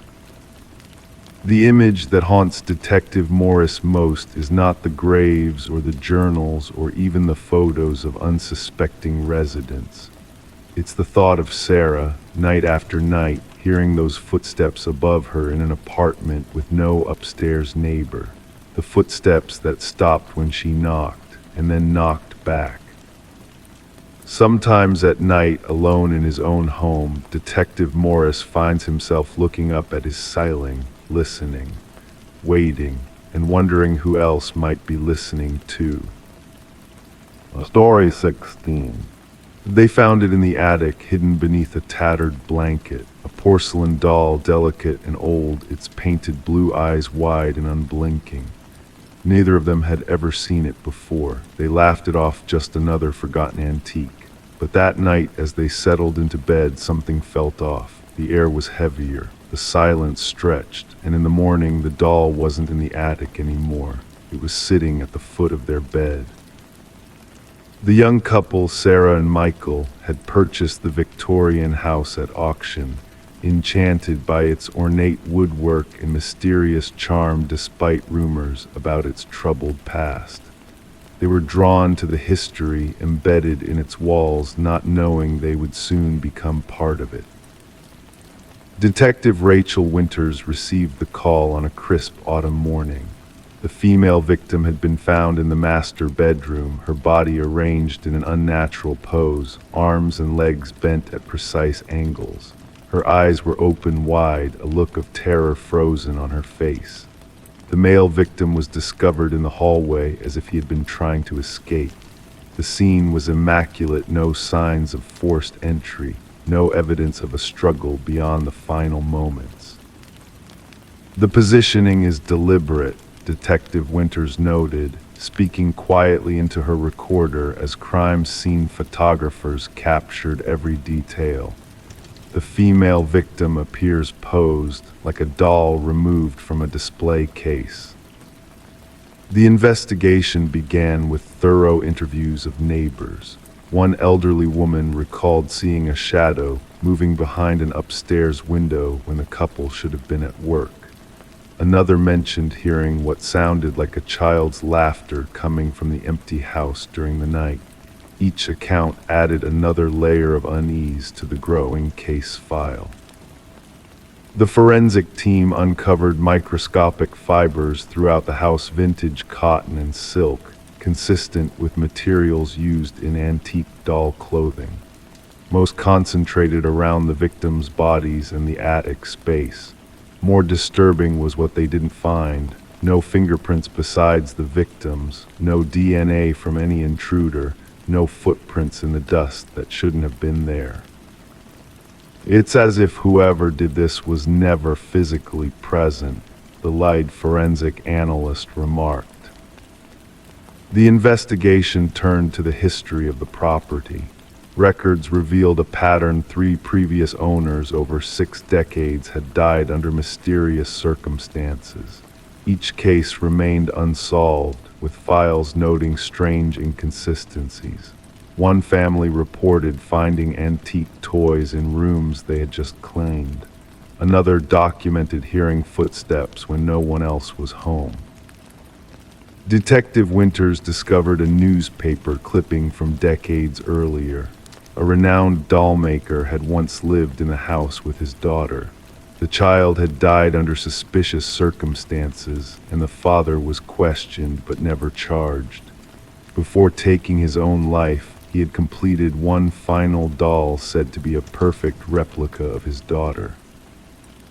The inventory list from when Sarah and Michael purchased the house mentioned no such doll. As Detective Winters dug deeper, she found a pattern connecting all victims. Each had made modifications to the house, specifically to the attic space. Sarah and Michael had begun renovations the week before their deaths, planning to convert the attic into a home office. The breakthrough came when examining old photographs found in a hidden compartment beneath the attic floorboards. Black and white images showed the dollmaker with his collection, but one doll stood out identical to the one described in initial police reports, the one found by Sarah and Michael. In the images, the doll appeared in different positions, sometimes seeming to move between photographs taken moments apart. Infrared scans of the walls revealed something chilling: tiny handprints, invisible to the naked eye, trailing from the attic to the master bedroom, along with a strange residue that analysis identified as porcelain dust mixed with organic material that couldn't be classified. The case took an unexpected turn when Detective Winters interviewed a distant relative of the dollmaker. The woman shared family rumors about the dollmaker using unorthodox materials and techniques, supposedly incorporating human elements into his most prized creations to give them life. She spoke of rituals performed to bind spirits to objects, knowledge the dollmaker had acquired during travels abroad. The most perfect dolls, she whispered, were never meant to be just toys. The investigation stalled after that revelation. No suspects could be identified. No conventional explanation fit the evidence. The case remained active but grew cold. Detective Winters requested to keep the doll as evidence, securing it in a locked cabinet at the station. The morning after, officers found her office door ajar, the cabinet empty. The detective herself was discovered seated at her desk, unharmed but disoriented, with no memory of the night before. The security cameras showed nothing but static during the hours in question. The house was sold again at auction, its troubled history driving the price down despite its architectural value. The new owners found the attic empty, except for a tattered blanket folded neatly in the corner. The doll was never recovered, and the deaths of Sarah and Michael joined the list of unsolved cases that would occasionally be referenced in hushed tones around the detective department. Some claim to have glimpsed it in evidence storage, though inventory checks never confirmed its presence. Detective Winters retired early, citing personal reasons. On her last day, she removed a single item from her personal files, a photograph of the dollmaker with his collection. She sealed it in an envelope marked "Never Open" and locked it away. The new owners reported no disturbances, having decided to leave the attic untouched. But sometimes, on quiet nights, neighbors would report seeing a small shadow moving behind the attic window and hearing what sounded like the gentle laughter of a child. Story 17. The package had no return label, no tracking number, just a cardboard box, slightly damp from the morning dew. It wasn't meant for her. Her address was right, but the name was wrong. She should have ignored it, should have left it on the porch, but curiosity won. She peeled back the tape, expecting books, clothes, something harmless. Instead, inside was a VHS tape, a single sticky note attached. Watch alone.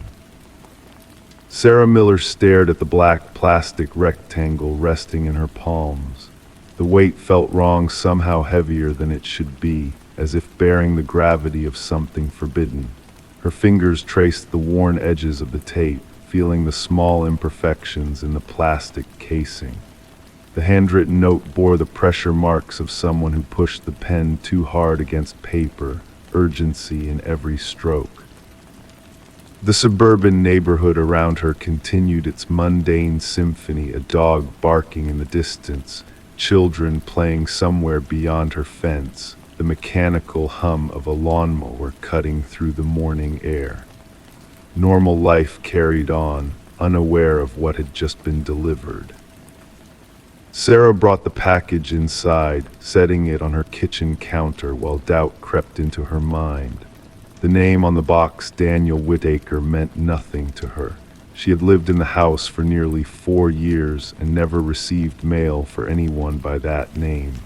The previous owners had been the Johnsons, an elderly couple who moved to be closer to their grandchildren. Curiosity and unease battled within her as she glanced at her VCR, a relic she kept mostly for nostalgia. Something about the tape called to her a mystery wrapped in worn black plastic. Against her better judgment, Sarah slid the tape into the machine. Static filled the screen, at first white noise that gradually sharpened into focus. A dark room appeared, dimly lit by a single lamp. The camera angle was low, slightly askew, as if hastily placed. A man sat in a wooden chair, his face initially obscured by shadow. "My name is Daniel Whitaker," the man spoke, his voice quiet but steady. "If you're watching this, someone found you, which means they'll find me too."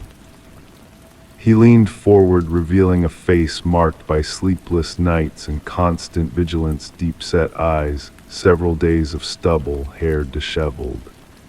"I didn't kill her, I need you to know that, but they found my fingerprints, my DNA, even though I never touched her." The camera shook slightly as Daniel adjusted it, revealing more of the sparse room, bare walls, minimal furniture, the temporary dwelling of someone prepared to leave at any moment.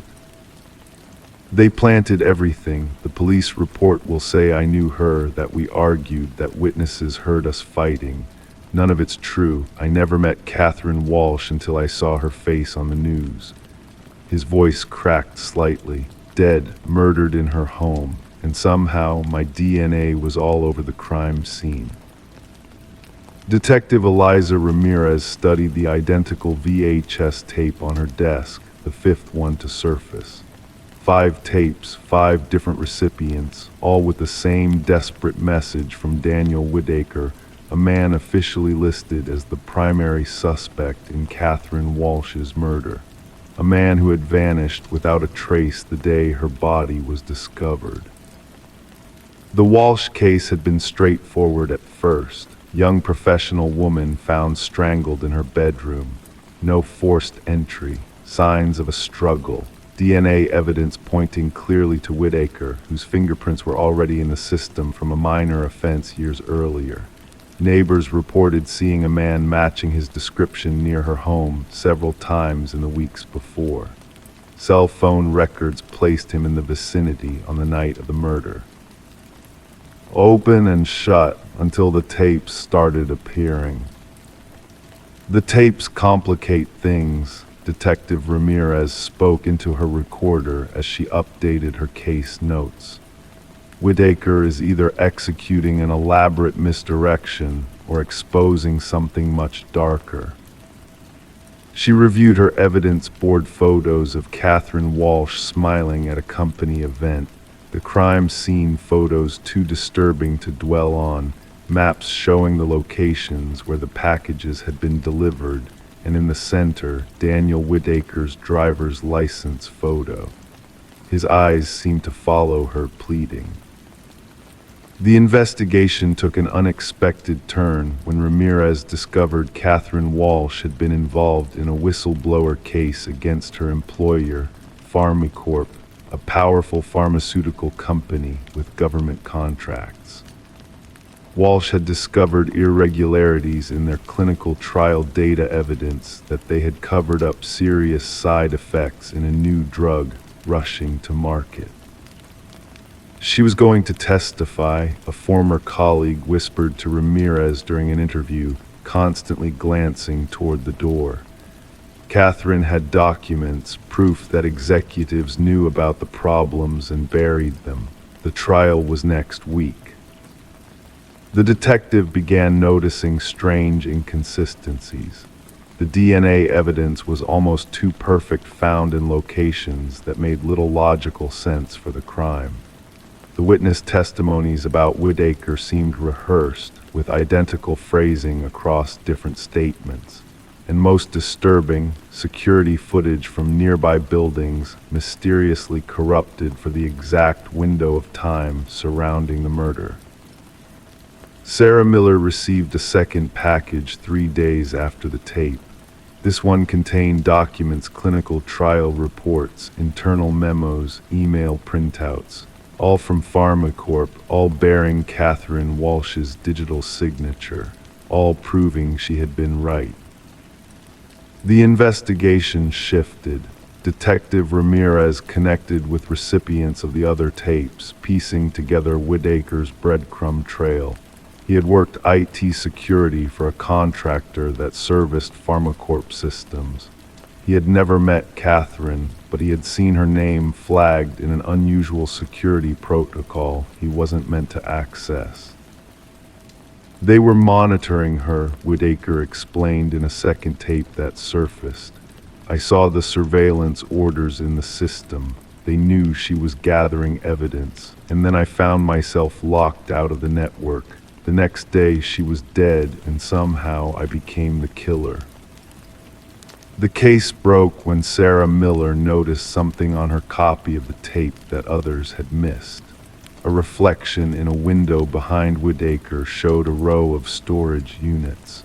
Working with Detective Ramirez, they identified the location.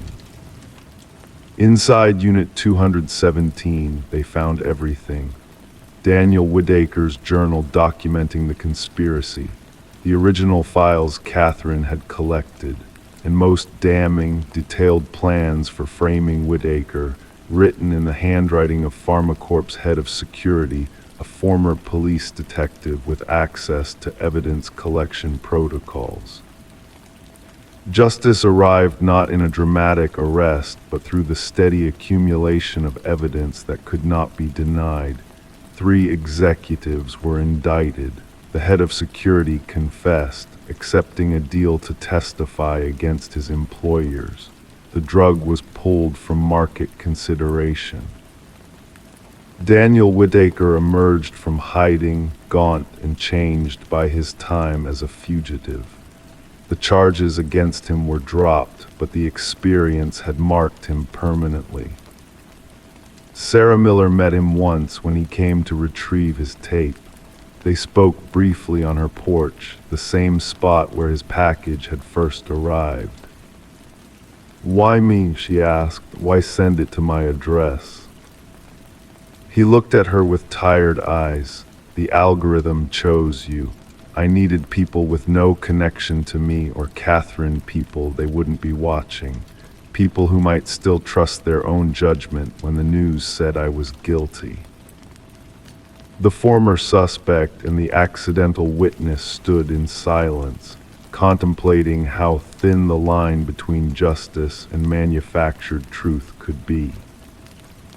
Sarah finally spoke. The wrong address turned out to be exactly the right one. The VHS tapes were logged into evidence, physical reminders that sometimes the truth arrives in unexpected packages, bearing unfamiliar names, waiting for someone curious enough to look inside. Story 18. The town never mentioned the house at the edge of the woods. It stood alone, its windows blackened, its porch sagging under the weight of years. No one claimed to own it. No one could remember who built it. But when a group of hikers wandered too close, they saw something strange, names carved into the wooden siding, etched deep like warnings. At the bottom of the list, fresh and unweathered, was a name none of them recognized, until one of them whispered, voice trembling, "That's mine." The call came in during the night. Dispatch recorded it as a standard trespassing report. The voice on the line belonged to Mason Wright, the lead hiker who discovered his name carved into the abandoned house. The responding officers expected nothing more than teenage vandalism, perhaps a prank among friends. What they found instead defied explanation. Detective Sarah Keller arrived as darkness enveloped the forest. The beam of her flashlight cut through the shadows, illuminating the weathered facade of the structure. The names 27 in total ran vertically down the eastern wall. Some had faded with age, nearly invisible against the gray wood. Others remained sharp, as if carved recently. And at the bottom, Mason Wright, the cut still bearing traces of fresh sawdust. "I've never been here before," Mason insisted, his breath forming clouds in the cold air. "I don't understand how anyone would know my name." The investigation began with background checks on every name listed. The results chilled the detective team to their core. Each name belonged to someone reported missing over the past 4 decades. Some cases had gone cold, others remained active. All shared one disturbing detail: the individuals had disappeared while hiking alone. Forensic analysts photographed each carving, noting the varying depths, techniques, and weathering patterns. The oldest name, Rebecca Hansen, corresponded to a missing persons case from 37 years prior. The case notes described a young woman who ventured into these woods and never returned. Search parties found nothing but a single hiking boot beside a stream. Detective Keller interviewed Mason extensively. His story remained consistent. He had no connection to the area beyond this hiking trip with 4 college friends. They had chosen the trail randomly, based on an online recommendation. Nothing about his background linked him to any of the other names on the wall. The investigation shifted focus to Mason's companions. Emily Chen, the group photographer, provided pictures taken throughout their hike. In reviewing the images, analysts noticed something disturbing. A blurred figure appeared in the background of 3 separate photos. The shape resembled a tall, thin man, always partially obscured by trees. "We never saw anyone else on the trail," Emily insisted. "We would have remembered." Detective Keller ordered a search of the house interior. The structure appeared abandoned. Dust covered every surface. Furniture lay broken and scattered. Yet in the basement, officers discovered a disturbing scene. Personal items belonging to the missing hikers sat arranged in neat rows on wooden shelves. Watches, backpacks, cameras, wallets, each labeled with a corresponding name from the wall outside. The evidence technicians worked methodically, documenting every item. Under ultraviolet light, blood patterns emerged on the concrete floor, years of stains that someone had attempted to clean. Ground-penetrating radar revealed no bodies buried beneath the house, yet cadaver dogs alerted repeatedly near the back of the property where the forest grew densest. As the investigation intensified, Detective Keller noticed unusual behavior from Mason Wright. He began reporting strange occurrences, whispers outside his apartment, footprints in fresh snow leading to his door but not away, figures watching from the street. The department assigned an officer to protect him, but Mason grew increasingly paranoid. The breakthrough came when researchers discovered land records buried in county archives. The house had belonged to a reclusive hunter named Victor Blackwood. Neighbors rarely saw him, describing brief encounters with an unnervingly tall, gaunt man who avoided conversation. Blackwood disappeared without trace 15 years ago, his disappearance never officially investigated. Detective Keller obtained a warrant to search deeper into the surrounding forest. The search team discovered a network of crude hunting blinds strategically positioned along popular hiking paths. Inside one, they found a journal containing meticulous observations, descriptions of hikers, their routes, equipment, and patterns. The handwriting matched samples from Victor Blackwood's few existing documents. The journal entries grew increasingly disturbing over time. Early pages detailed hunting techniques for animals. Later entries described humans as prey, their habits, vulnerabilities, and methods for their collection.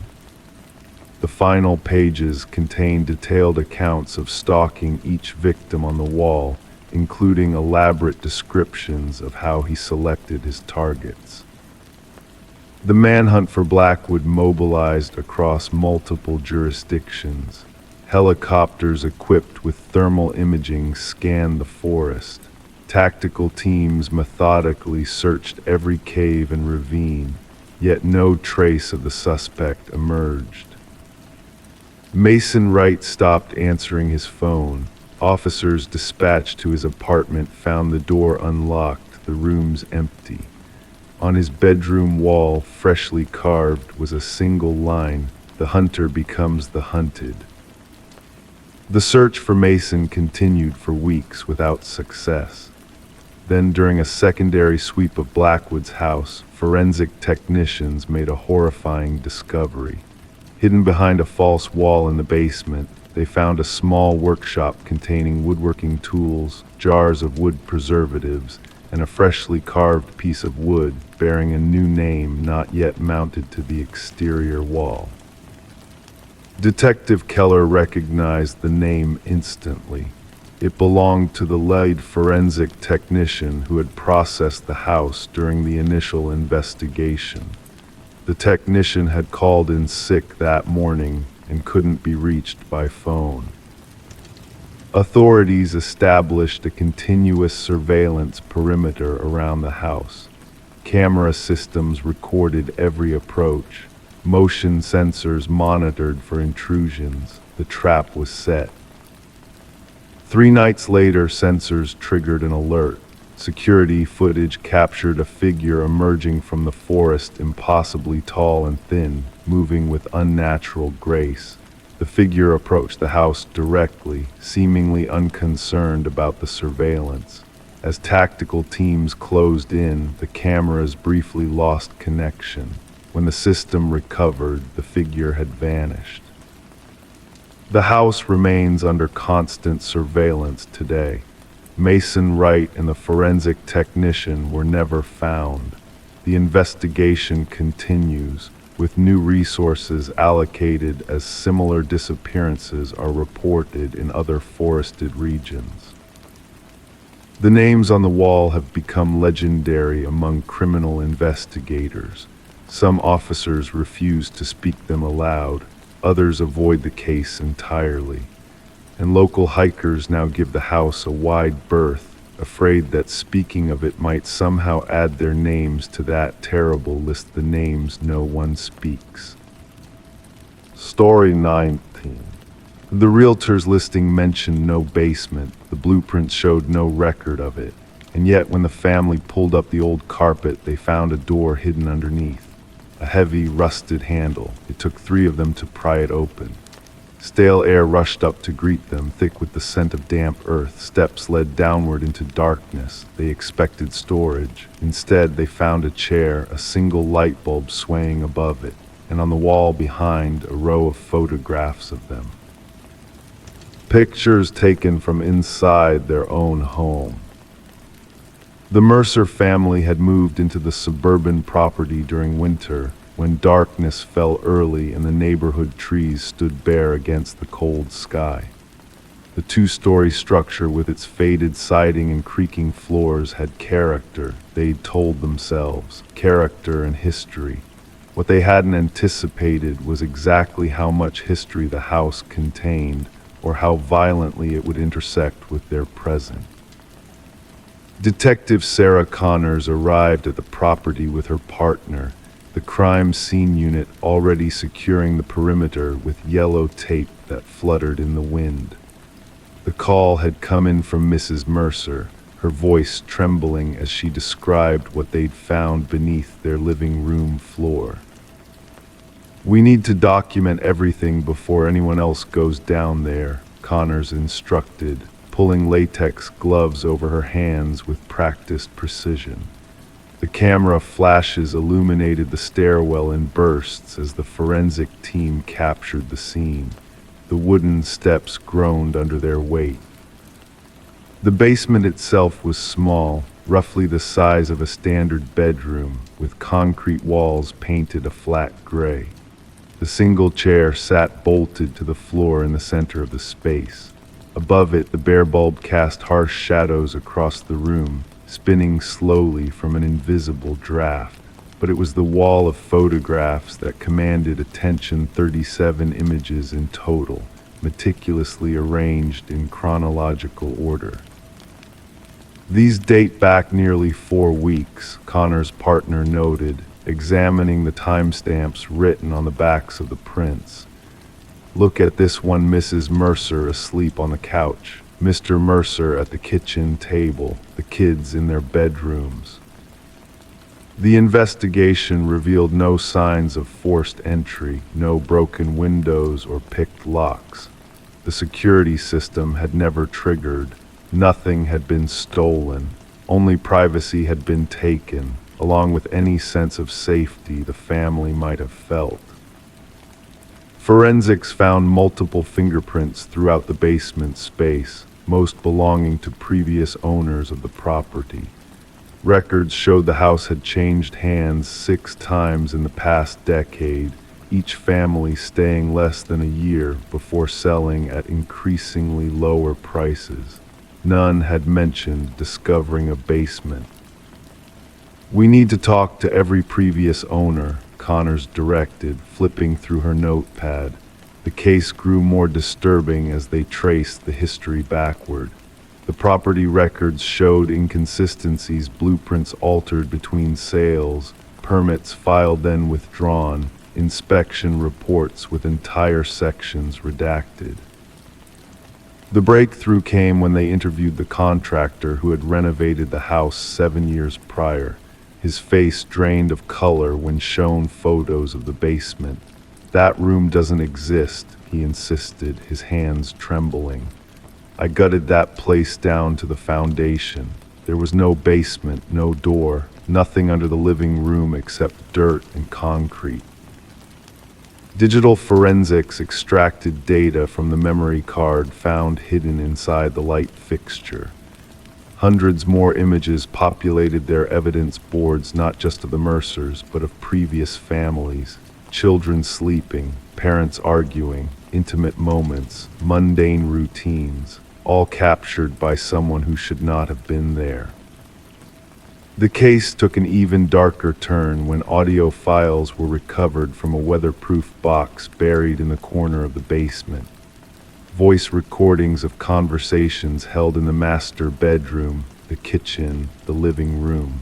The sound quality suggested sophisticated microphones hidden throughout the house, though none had been found during the initial search.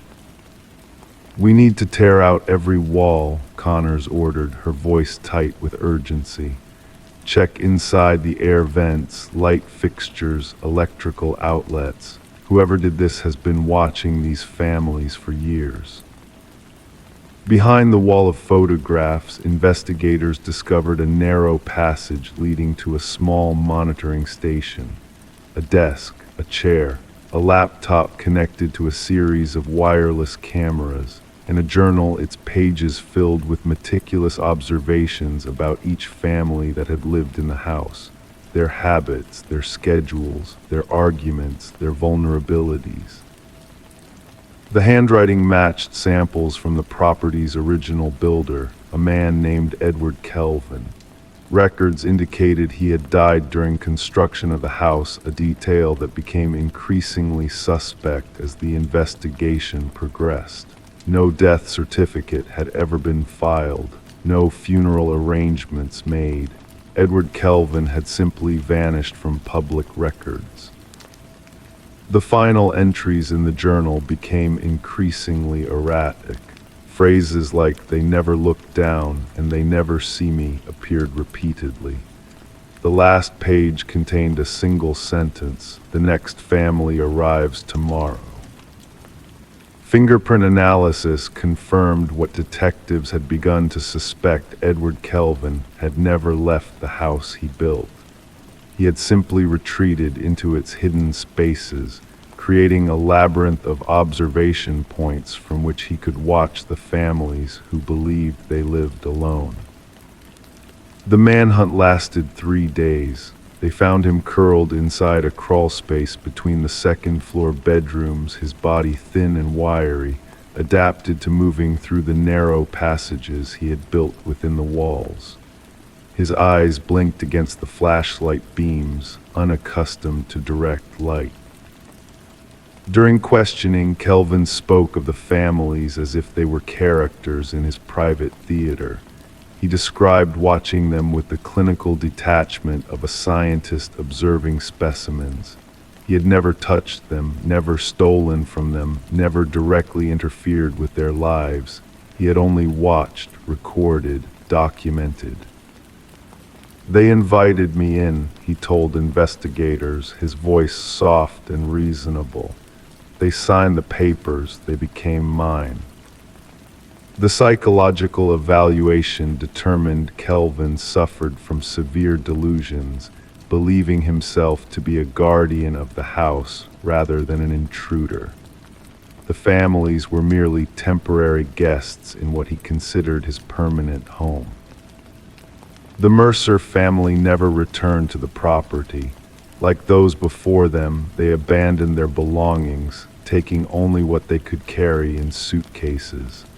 The house remained empty as the case moved through the criminal justice system. The trial revealed the true extent of Kelvin's surveillance network: hidden rooms accessible only through crawl spaces, observation points built into the structure itself, all meticulously planned before the first brick was laid. The house had been designed from the beginning as a viewing apparatus, its residents unknowing participants in Kelvin's obsessive documentation. When the jury delivered their verdict, Kelvin showed no reaction. He had already retreated into the architecture of his mind, where he could still move unseen through the passages of the house that existed now only in memory.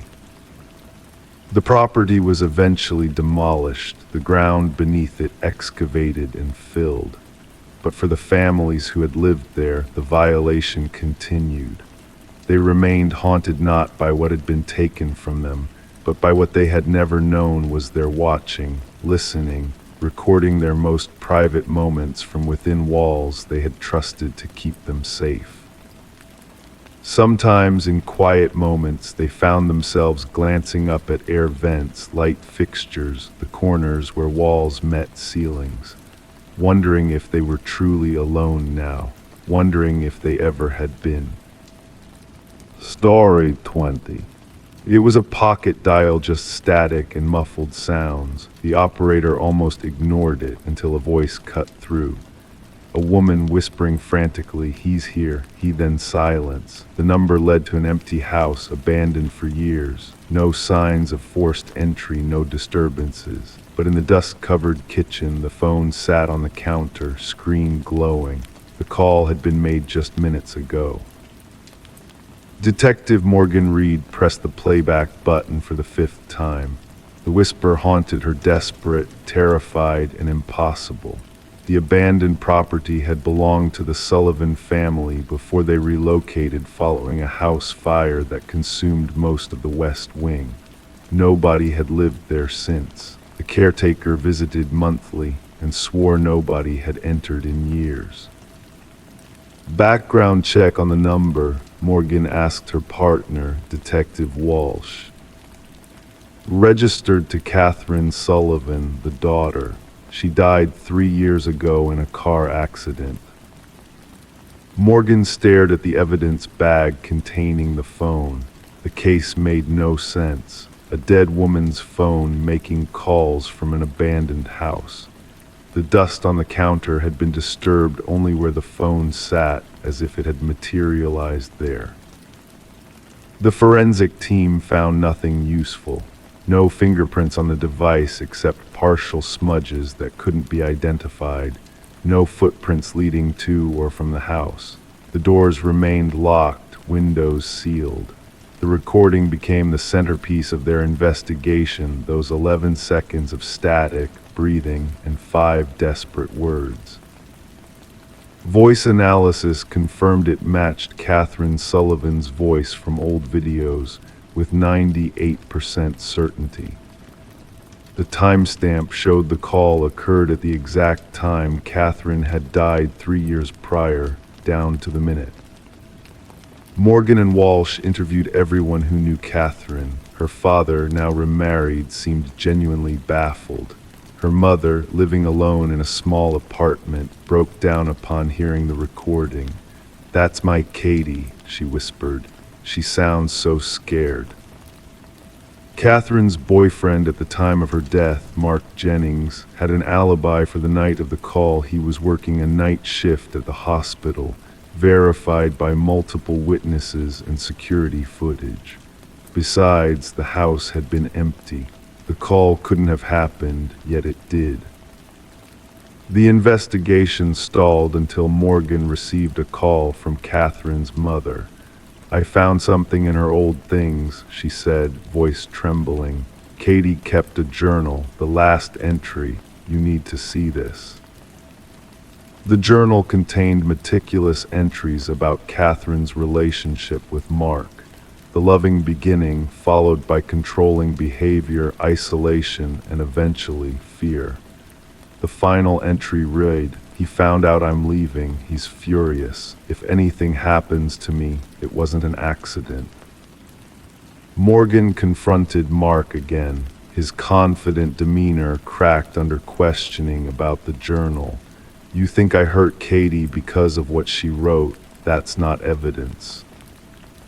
"The accident report stated you were first on the scene," Morgan noted, "before emergency services. I was worried when she didn't arrive. I went looking for her. Her car went off a remote road. How did you know where to look?" His face paled. "I told you I was worried."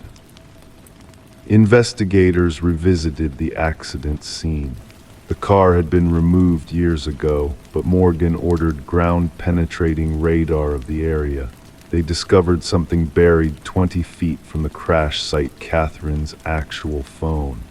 The device they'd found in the house was her backup, kept at her parents' home. Forensic analysis of the buried phone revealed deleted texts between Catherine and her sister the night she died. "Mark found out I'm leaving him. He's following me in his car. And later, he's forcing me off the road." The medical examiner re-examined photographs from Catherine's autopsy.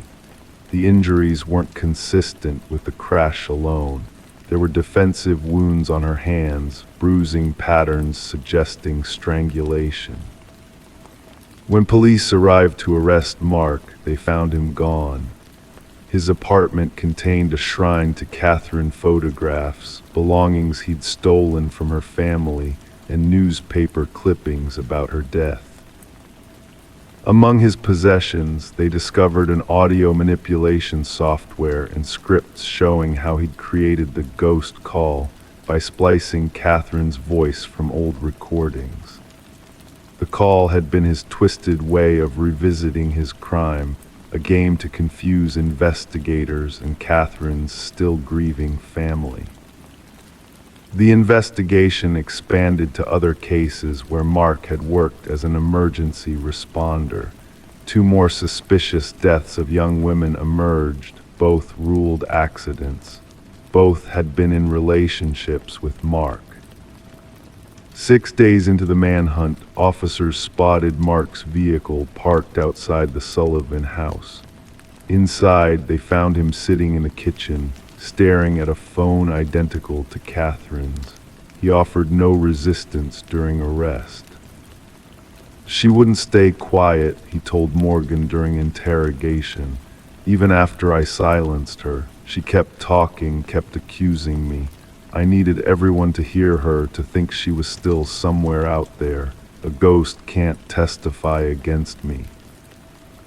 The jury deliberated for less than 3 hours before finding Mark guilty of first-degree murder. As the verdict was read, Catherine's mother clutched the journal to her chest.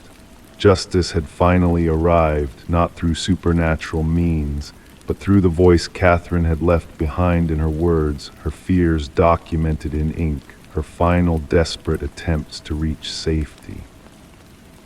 The phone from the abandoned house now sits in the evidence locker. Sometimes officers swear they hear it ring, though its battery was removed long ago. Catherine's story lives on, not as a ghost tale, but as a reminder that victims find ways to speak, even when their voices have been silenced. Story 21. The current was slow that morning, the water glassy and still. The fisherman almost didn't notice the suitcase bobbing near the shore. At first he thought someone had dumped old clothes, but as he waded closer, the stench hit him thick, cloying, unmistakable. The case was wrapped in chains, its edges rusted from exposure. When authorities pried it open, they didn't find clothes. They found hair, fingers curled into a frozen grasp, and at the bottom a note, "This isn't the first." Detective Sarah Mercer pressed her handkerchief to her nose as she surveyed the grim scene. The victim was female, mid-30s, with dark hair and pale skin now mottled from water exposure. The medical examiner worked methodically, documenting every detail before the body was removed. What struck Mercer most wasn't the method of disposal, but the care taken with the victim's appearance: nails manicured, hair recently styled, wearing expensive clothing. She wasn't killed here, Mercer noted, watching the water lap against the muddy shoreline. She was prepared, displayed. The victim was identified as Catherine Walsh, a real estate agent known for selling high-end properties. Divorced, no children, she lived alone in an upscale neighborhood. Her colleagues described her as ambitious, meticulous, and private. She had been reported missing by her assistant when she failed to appear at an important showing with wealthy clients. She would never miss that appointment, the assistant insisted during questioning. That sale would have been her biggest commission ever. Investigators combed through Walsh's modernist home. Everything was pristine, almost too perfect. Designer furniture arranged just so, not a speck of dust on any surface. The refrigerator contained perfectly organized meals in identical containers, labeled by day. Her closet revealed clothing arranged by color, shoes in protective bags. The anomaly was in her home office, a drawer slightly ajar. Inside, investigators found a leather-bound journal. The last entry read, "He's watching again, same car, different plates." Digital forensics revealed something curious in Walsh's email: dozens of messages from unknown accounts. All contained the same phrase, "I see your perfection," all sent at exactly the same time on different days. Her browser history showed repeated searches for home security systems and personal protection devices. Detective Mercer connected these findings with evidence from the crime scene, the careful arrangement of the body, the presentation. "Our killer is methodical," she told her partner. "This wasn't rage, this was ritual." The breakthrough came from an unexpected source. A local pawnshop owner recognized Walsh's distinctive emerald necklace missing from her personal effects. The man who'd pawned it was a regular Michael Linden, a quiet, unremarkable maintenance worker. Surveillance footage showed Linden entering Walsh's building multiple times over several months, sometimes with his maintenance cart, other times without, always during times when she would be away showing properties. When detectives searched Linden's modest apartment, they found the walls covered with photos of Walsh and other women, all similar in appearance, all taken without their knowledge. Some were crossed out with red marker. Walsh was the third. Behind a false wall in his closet, investigators discovered a shrine. Items belonging to each victim laid out with precision: a brush with strands of hair, lipstick-stained tissues, receipts, keys. Each collection contained a small notebook detailing daily routines, preferences, habits. The interrogation room felt cold when Linden was brought in. With his neat appearance and soft-spoken manner, he seemed incapable of violence. Yet when confronted with evidence, his demeanor never changed. "They were imperfect," he finally said, voice flat. "They presented themselves as flawless, but I saw through it. Catherine's left desk drawer was always disorganized. She missed a spot when she applied her lipstick. Her perfection was a lie." The search for the first two victims mentioned in his note led investigators to remote areas where two more suitcases were recovered. Both contained women with similar appearances to Walsh, both real estate agents who marketed themselves as having perfectionist attention to detail. During his trial, Linden sat motionless, his expression blank as prosecutors detailed his methods.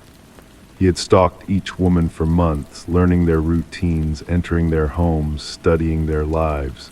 When he finally took them, he corrected what he perceived as their flaws, washing and styling their hair, applying makeup with precision, dressing them in their finest clothes before ending their lives. The families of the victims watched in silence as the judge delivered a life sentence without possibility of parole. For Detective Mercer, the case was officially closed, but questions lingered. What triggered Linden's obsession with these particular women? What perceived imperfection in himself was he trying to erase through these acts? The river continued its slow journey downstream, waters eventually clearing of all evidence. But in the precinct on Mercer's desk sat copies of those chilling notebooks, reminders that behind closed doors, in seemingly ordinary lives, darkness sometimes lurks beneath the surface.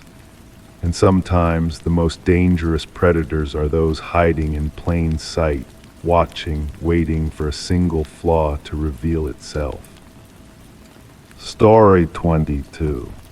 The house had been vacant for years. The neighbors said no one had lived there since the young woman went missing. Yet when the new tenants moved in, they found the bedroom locked from the inside. After prying it open, the air was stale, heavy with dust, but something wasn't right. The bed was made, the mirror wiped clean. On the desk, a single candle had melted down to nothing, its wax pooling like frozen tears. And then they saw it, the notebook, open to a page with fresh ink.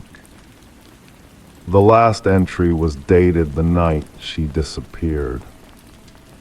Detective Morgan read through the notebook's pages while forensic technicians dusted the room for prints. The writing belonged to Elise Winters, age 26, reported missing by her parents almost 5 years prior. Her handwriting flowed across the pages in neat, precise strokes until the final entry, where the pen had pressed harder, leaving indentations on subsequent blank pages. "I know he's watching me tonight," the final entry read. "The same car has passed by 3 times. I've called for help, but no one believes me. If something happens, know that it wasn't random." The detective closed the book, slipping it into an evidence bag. The smell of dust and something else, a faint chemical odor, lingered in the room. The landlord stood in the doorway, arms crossed, face pale. "I swear we checked every room before listing it for rent," he muttered. "That door wasn't locked." Elise had been working as a paralegal for Harriman and Associates, a prestigious law firm handling several high-profile corporate cases. Colleagues described her as meticulous, dedicated, and increasingly withdrawn in the weeks before her disappearance. She started staying late, her supervisor told investigators during a recorded interview. Said she discovered something in the Westridge acquisition files that didn't add up. Numbers that were changed, documents that were backdated. The detective studied photographs of Elise auburn hair, serious eyes behind rectangular glasses, always professionally dressed. The woman in the photos seemed too calculated to simply disappear, too organized to leave without a trace. The bedroom yielded few clues, no signs of struggle. No blood, just a perfectly preserved moment in time, as if Elise had stepped out for coffee and intended to return. The candle on the desk was black wax, unscented. Beneath it, heat had warped the wood surface. "What did you find?" Morgan asked the forensic lead. "Multiple fingerprint sets, most degraded with age. The interesting part is what's missing. The doorknob was wiped clean inside and out, same with the window latches." The investigators removed the baseboards, checked behind outlets, and searched for hidden compartments. When they pulled up a loose floorboard near the closet, they found it a small waterproof case containing a flash drive and a key. The key opened a safe deposit box at Northern Trust Bank. Inside was a second flash drive and several folders of documents. The papers detailed financial transactions between Westridge Pharmaceuticals and offshore accounts linked to several partners at Harriman and Associates. Digital forensics recovered the contents of both drives. They contained audio recordings and spreadsheets documenting manipulated drug trial data for Westridge's flagship medication, Neurapax. The recordings featured Elise's voice and that of a man identified as Vincent Harriman, senior partner. "These numbers can't go public," Harriman said in one recording. "The side effects were present in almost 40% of patients, not 4% as we reported. If this gets out, the firm is finished and Westridge stock becomes worthless overnight." "People are dying," Elise responded. "The seizures are happening exactly as the original data predicted." "This conversation never happened," Harriman replied. "Remember, what we discuss happens inside these walls stays here, for everyone's protection." Detective Morgan connected with pharmaceutical regulators, who confirmed that Neurapax had been quietly pulled from the market after a cluster of patient deaths matched the side effects documented in Elise's hidden files. Investigators subpoenaed Harriman's personal and corporate records. They found nothing directly linking him to Elise's disappearance until they discovered charges for an industrial cleaning service at his vacation property the day after she vanished. When police searched the property, they found microscopic blood traces matching Elise's DNA profile despite the thorough cleaning. The evidence was circumstantial but damning. The mystery of the locked room remained unsolved until Morgan reviewed security footage from neighboring properties. A figure matching Harriman's build approached the house during heavy rain on the night Elise disappeared. The footage showed him entering, but never leaving through any visible exit. The detective returned to the bedroom with a structural engineer.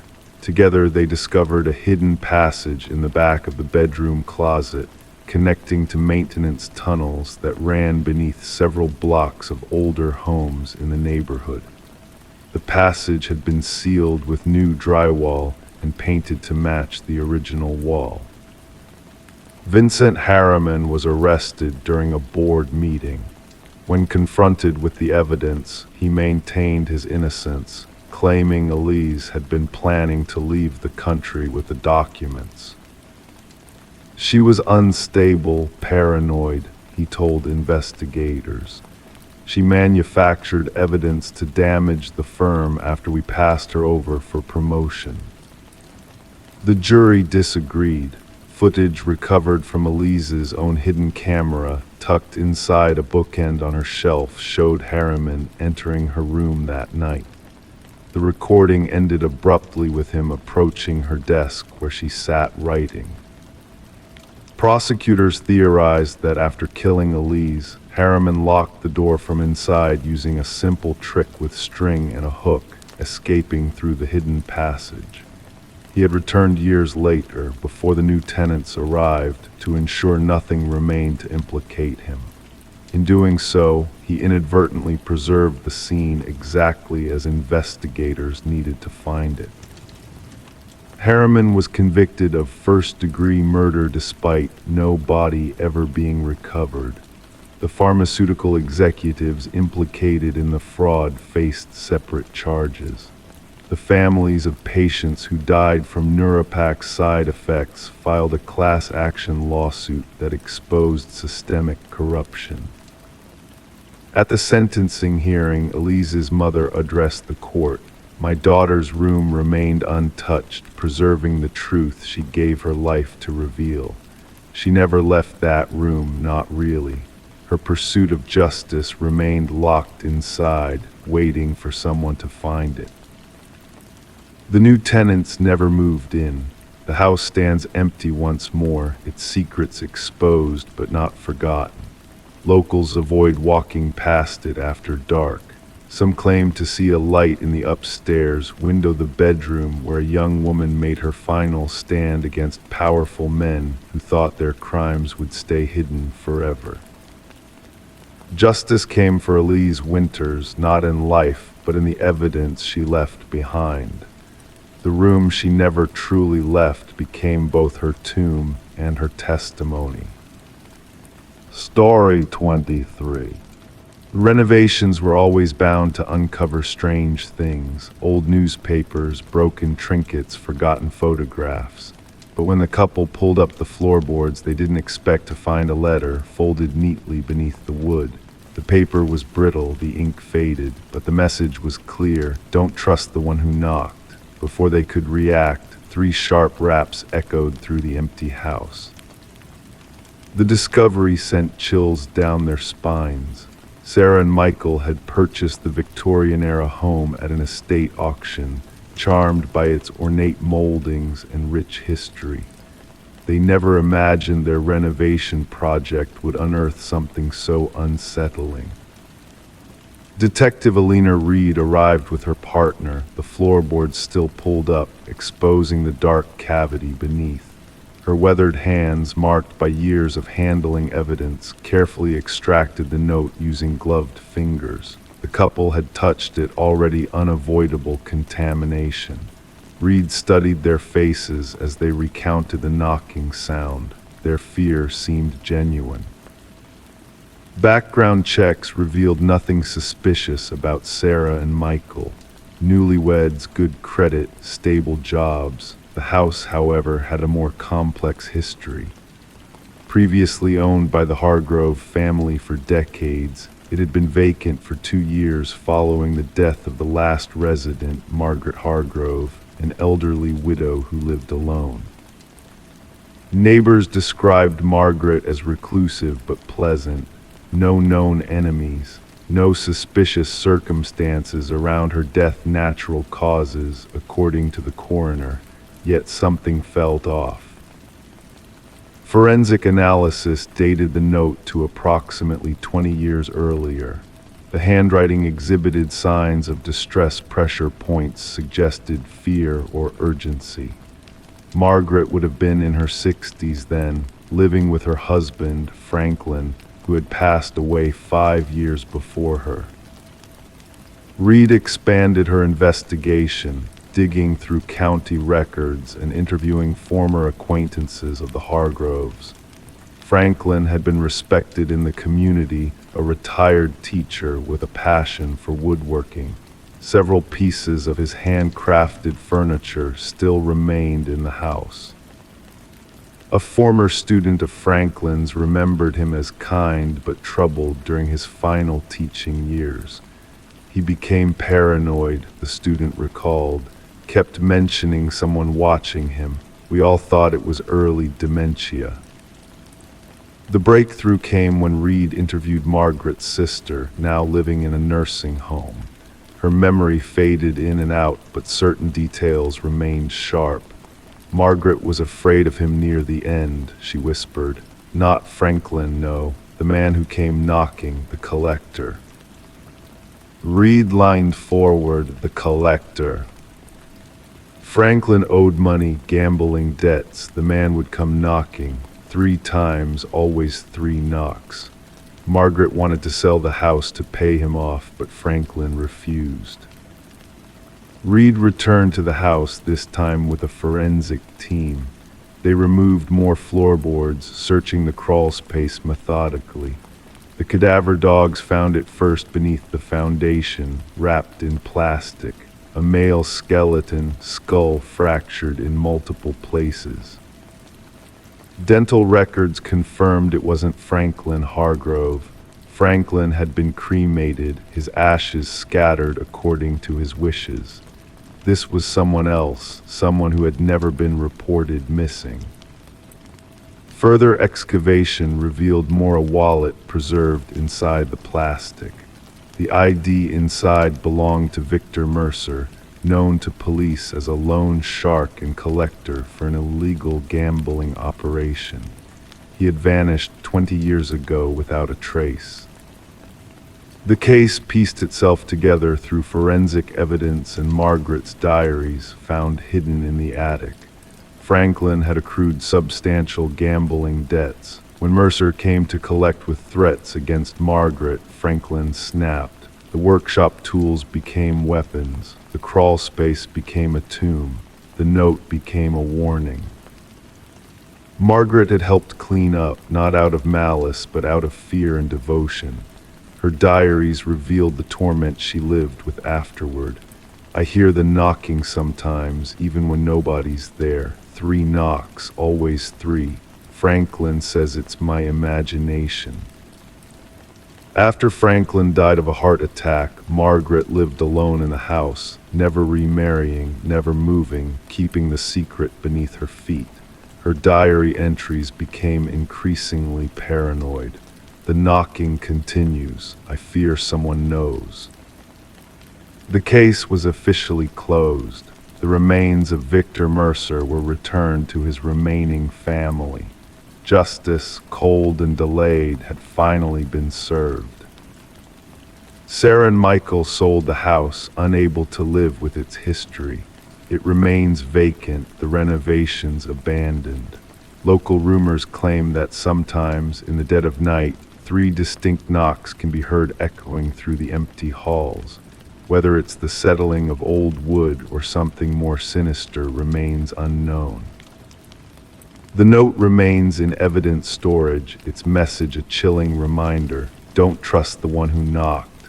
Margaret never specified whether she meant Mercer, Franklin, or perhaps someone else entirely, someone who had discovered their secret and used it to torment her in her final years. Some mysteries, Detective Reed noted in her final report, are never fully solved, even when we think we know the truth. Story 24. At first, it was just a flicker, a glitch in the baby monitor's feed. The mother dismissed it as interference, but then the audio crackled and a voice whispered, "SHHH, go back to sleep." Her blood turned to ice. She ran to her son's room, heart pounding, but the crib was empty. The window was closed, the door still locked. The only thing out of place was the stuffed rabbit on the floor, its glassy black eyes staring up at her. Rebecca would later tell investigators she screamed until her throat burned raw. The neighbors heard her cries and called emergency services. When authorities arrived, they found her clutching the stuffed rabbit, rocking back and forth on the nursery floor. The 4-month-old infant, Samuel, had vanished without a trace. The initial investigation yielded few leads. No signs of forced entry were discovered. The security system remained armed throughout the night. The recorded baby monitor footage showed nothing unusual until that mysterious voice and static. Investigators were baffled. How could an intruder enter a locked home, take a child, and leave without disturbing anything except a stuffed animal? Rebecca became the primary suspect. Her husband, Daniel, had been away on business. Their marriage had been strained since Samuel's birth. Medical records revealed Rebecca had sought help for postpartum depression. A detective noted her calm demeanor during questioning, describing it as unnervingly composed for a mother whose child had just disappeared. The community whispered behind closed doors. Then came the first breakthrough. The forensic team discovered microscopic fibers on the nursery windowsill that matched neither the household fabrics nor the family's clothing. These fibers belonged to a rare type of climbing rope, suggesting a skilled intruder might have accessed the second-floor nursery from outside. The investigation shifted. Security footage from neighboring homes revealed a dark figure moving between shadows during the night in question. A partial footprint in the garden's soil matched a specialized boot used by military personnel and experienced climbers. Rebecca was no longer the focus. Daniel returned from his business trip, distraught and confused. During his interview, investigators noticed unusual calluses on his hands. When questioned, he mentioned rock climbing as a hobby he had recently taken up to manage stress. The detectives exchanged glances. Financial records revealed a troubling picture. Daniel had recently taken out a substantial life insurance policy on Samuel. Phone records showed multiple calls to an unknown number that ceased the day before the abduction. The case took a darker turn when investigators discovered Daniel had a second family in another community, a fact unknown to Rebecca. As the investigation deepened, the baby monitor became the central piece of evidence. Digital forensics revealed the device had been hacked. The signal had been intercepted and manipulated. The voice that whispered to go back to sleep wasn't coming from inside the nursery. It had been remotely broadcast to the receiver Rebecca kept by her bedside. The tracking of the digital intrusion led investigators to a residential basement where they made a shocking discovery. Samuel was found alive, being cared for by a woman named Elaine. She surrendered without resistance, her eyes vacant as she was handcuffed and led away. The connection emerged through old photographs and DNA testing. Elaine was Daniel's first wife, who had suffered a miscarriage years earlier. Their marriage had dissolved after that tragedy, but Elaine had never recovered from the loss. She had been monitoring Daniel's life through social media, watching as he built a new family with Rebecca. Daniel denied any involvement, but digital evidence told a different story. His climbing equipment contained fibers matching those found on the windowsill. His specialized boots matched the partial print in the garden. Most damning of all, encrypted messages between Daniel and Elaine detailed their plan. He would provide access to the home security system. She would take the child they both claimed was rightfully hers, and the insurance money would support their new life together. During the trial, the courtroom fell silent as the prosecution played the enhanced audio from the baby monitor. Beyond the whispered words that had chilled Rebecca that night, forensic audio specialists had isolated another sound in the background: Daniel's distinctive cough, placing him at the scene during the abduction he claimed to know nothing about. The jury deliberated for less than 5 hours. Daniel and Elaine received maximum sentences for kidnapping, conspiracy, and endangering a child. Rebecca and Samuel relocated to rebuild their lives away from the painful memories. The case transformed how investigators approach modern abductions. Baby monitors across the country were examined for security vulnerabilities. Parents implemented additional safeguards in nurseries. Security experts warned of the increasing sophistication of crimes that leverage technology against the most vulnerable victims. Samuel would grow up never remembering the night he disappeared. Rebecca kept the stuffed rabbit locked away in a box in her closet.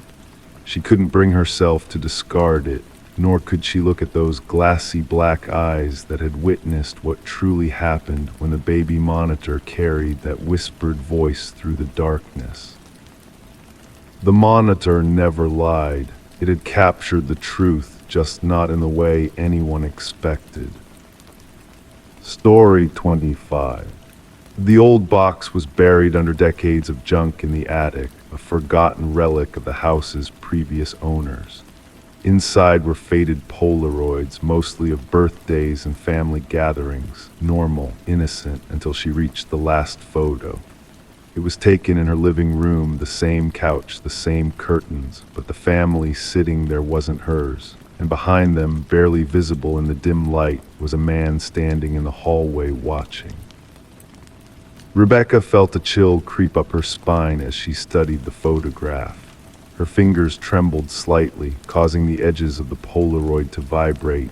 The family in the image, a woman with honey blonde hair, a man with thick glasses, and 2 children, smiled at the camera, unaware of the figure lurking in the shadows behind them. Their expressions frozen in a moment of happiness while danger stood just feet away. She carried the photo downstairs, the wooden steps creaking beneath her weight. The house had always felt too big, too empty since she'd moved in 4 months ago, but now it felt suffocating. Rebecca placed the photograph on her kitchen counter and stared at it under the harsh fluorescent light. The similarity was undeniable: the archway leading to the hallway, the distinctive crown molding, the bay window that let in the morning sun. This was her house, but these people were strangers. The detective arrived wearing a weathered leather jacket that had seen its fair share of crime scenes. Detective Morgan had deep-set eyes that missed nothing, scanning the photograph with methodical precision. He ran a gloved finger along the edge of the Polaroid, flipping it over to examine the blank back. "The family that sold you this house, the Nelsons, how much do you know about them?" he asked, his voice a low rumble. "Almost nothing," Rebecca admitted. "The sale went through a realtor. They had already moved out of state." Morgan nodded, his expression giving nothing away. "Mind if I take this? Our team might be able to identify the family in the photo." The investigation began quietly. Rebecca learned the Nelsons had purchased the house from a family named Crawford. The Crawfords had lived there for 7 years before moving suddenly. Before them, the Mornos had owned the property for nearly a decade. Detective Morgan worked backwards through property records, interviewing former neighbors and building a timeline of occupants. The break came unexpectedly. A former mail carrier recognized the family in the photo. "That's the Sutherlands," he said with certainty. "They lived in that house for only about a year, then they just disappeared. Mail piled up for weeks before being returned. Everyone assumed they moved without telling anyone." The Sutherland family had vanished without a trace. 4 people gone, no change of address, no records of enrollment in new schools for the children. Their cars were never found, bank accounts untouched, as if they had simply ceased to exist. Forensic analysis dated the Polaroid to approximately 15 years earlier. The technician pointed to small details in the image, the distinctive pattern of dust particles in the air, the unnatural stillness of the subjects. "This was taken with a timer," she explained. "See how they're all positioned perfectly? Someone set up the camera and then had to rush into position." But if the Sutherlands had set up the camera themselves, who was the figure in the hallway? Enhanced imaging revealed more details about the shadowy presence. Tall, male, wearing what appeared to be dark clothing. His face remained obscured, but his posture suggested he was watching intently. He stood perfectly still, as if he belonged there, as if he had every right to be in that house. Detective Morgan discovered a pattern. Before the Sutherlands, another family had lived in the house for exactly 1 year before disappearing, and before them, another.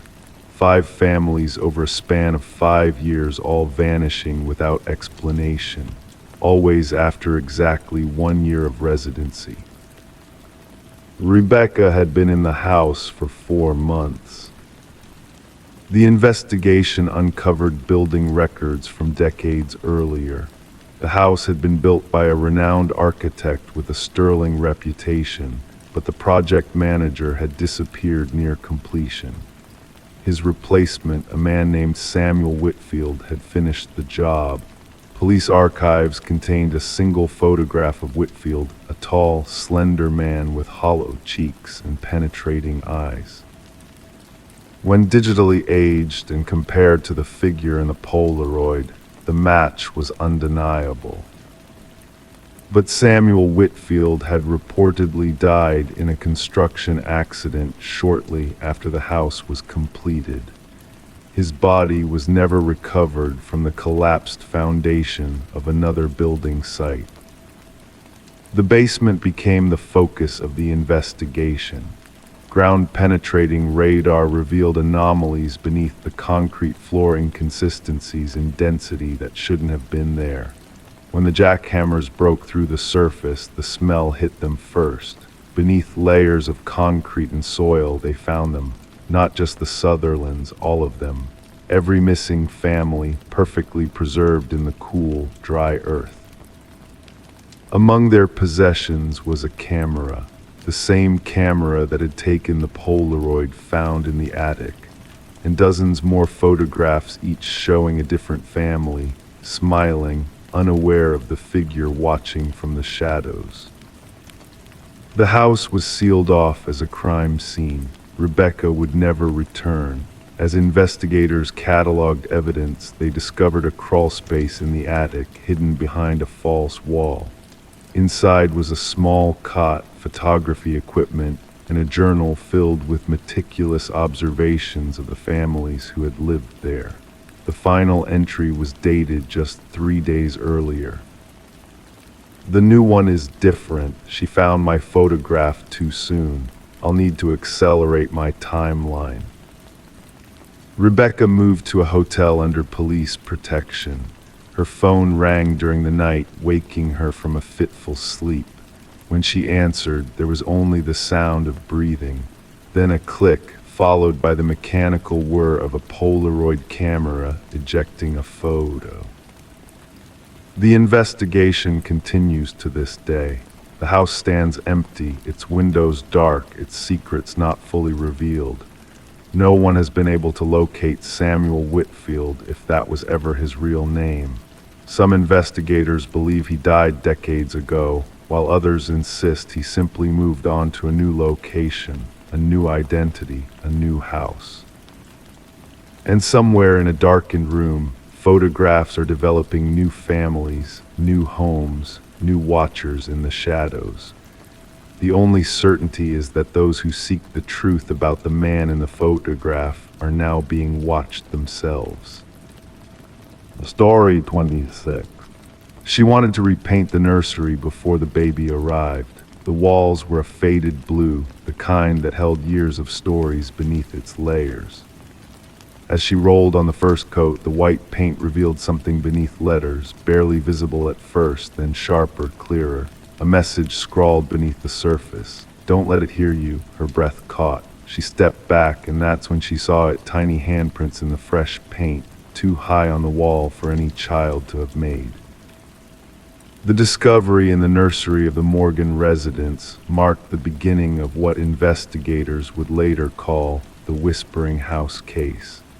The young couple had purchased the Victorian-style home just months before for what seemed like an impossibly low price.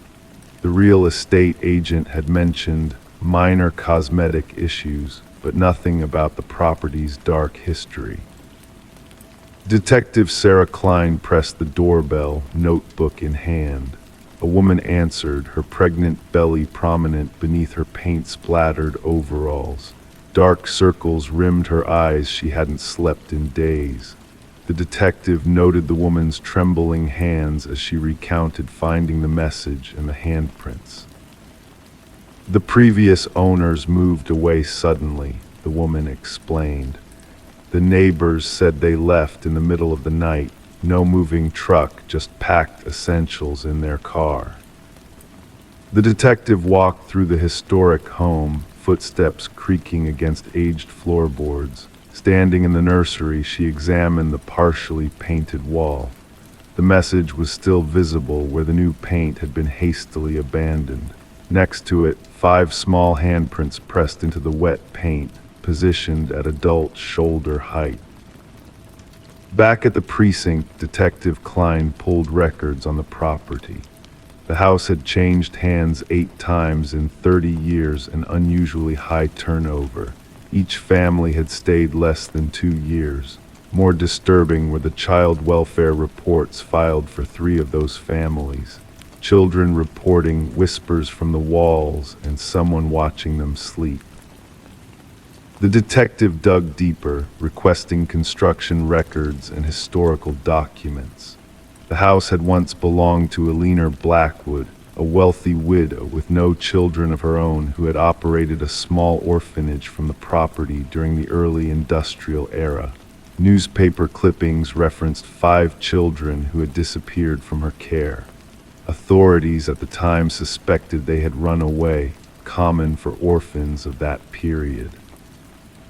When Eleanor died, workers renovating the house discovered a sealed room behind the nursery wall. Inside they found children's possessions, small shoes, toys, and clothing, but no remains. The case went cold, filed away in dusty archives. Detective Klein interviewed former residents, piecing together a disturbing pattern. Each family with children reported unusual occurrences, toys rearranged during the night, childish laughter echoing through empty hallways, and crayon drawings appearing on walls. Most dismissed these events as imagination until the writing appeared. The message varied slightly between accounts. Don't let them find you. Don't make a sound. Don't let it hear you. Always the same handwriting, always revealed when repainting the nursery. A forensic linguist analyzed photographs of the writing and determined it matched samples from Eleanor Blackwood's journals. More disturbing were the handprints, identical in size and placement across decades, despite different children living in the home. The investigation took a darker turn when the detective convinced the current owners to allow ground-penetrating radar in the basement. The technician pointed to anomalies in the readings, 5 distinct shapes beneath the concrete floor, each approximately child-sized. Workers broke through the concrete, revealing a gruesome confirmation. 5 small sets of remains arranged in a circle. Forensic analysis indicated the children had died during Aliner's ownership of the house. Each child still wore a small pendant with their name engraved, the 5 orphans who had supposedly run away. The detective ordered luminol sprayed throughout the nursery. In the darkness, handprints glowed on every wall beneath layers of paint, invisible to the naked eye. Hundreds of them at varying heights, as if the children had been trying to climb out. Aliner's journals, recovered from county archives, revealed her twisted logic. She believed orphaned children possessed special spiritual energy. By sealing them in the hidden room, she thought she could harness their life force to extend her own years. The children had scratched their warnings into the wall with fingernails and bits of metal, hoping future residents would discover their fate. The case closed with the proper burial of the 5 victims. Their names were finally recorded not as runaways but as murder victims. The house stood empty afterward, the pregnant couple refusing to return even to collect their belongings. Detective Klein filed her final report, including photographs of the handprints illuminated by luminol and the message under the paint. She noted that while justice had been served for the original victims, something unexplainable remained in that house, something that continued to reach out through layers of paint and time. The nursery walls were demolished during remediation, but workers reported hearing children's voices whispering from within the debris. Each refused to return after their shift ended. The house was eventually condemned, another cold case file in a dusty cabinet, physical evidence of closure, but spiritual questions that would never be answered. The detective kept one photograph from the case, 5 luminol handprints glowing in the darkness, a haunting reminder that some crimes leave impressions that no amount of fresh paint can cover. Story 27. The apartment was old, the heating system groaned, the pipes rattled. It was nothing unusual. At least that's what she told herself until she heard it. A voice, faint but distinct, carried through the vents. It wasn't the usual murmurs of a neighbor on the phone. It was whispering, calling her name. She pressed her ear against the grate, heart pounding. A breath of cold air rushed past her cheek, and then softly, almost playfully, "I know you can hear me." Detective Morgan Shaw stood motionless in the center of the vacant apartment, her gaze fixed on the rusted vent cover that had been pried from the wall. The forensics team worked methodically around her, cameras flashing as they documented the scene. The victim, Aliner Reeves, had been missing for 7 days before the building manager noticed the smell. What they found inside the ventilation system defied explanation. She reported hearing voices through the vents, said Officer Patel, reading from his notepad. Building management dismissed her concerns, said the old heating system made strange noises. Shaw knelt beside the vent, noting the scratch marks around its edges. "These weren't made by tools," she murmured. The gouges in the metal were deep, frantic fingernails desperately trying to remove the cover from the inside. The victim had been popular, well-liked, a kindergarten teacher with a warm smile and a collection of houseplants that still thrived on her windowsill. Her students had made her cards when she didn't show up for work. Her sister had filed the missing persons report. She became paranoid in the weeks before her disappearance, the sister had explained during her interview. Her voice trembled as she spoke.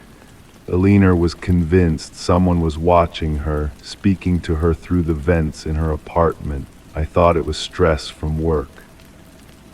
Shaw studied the apartment with new eyes, the perfectly made bed, the unwashed coffee mug in the sink, the chair positioned directly beneath the vent, as if someone had been sitting there listening. The forensics report revealed unexpected details. Fibers caught in the vent grating matched those from the victim's favorite cardigan.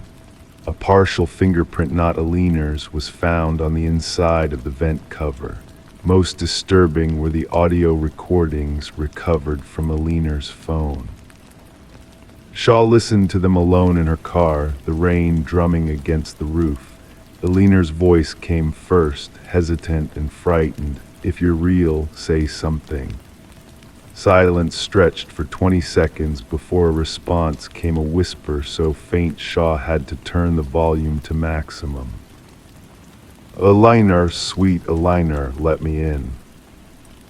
The background check on the building yielded unsettling history. 7 tenants had vacated the apartment in the past decade, each breaking their lease early. 2 had filed complaints about noises in the walls.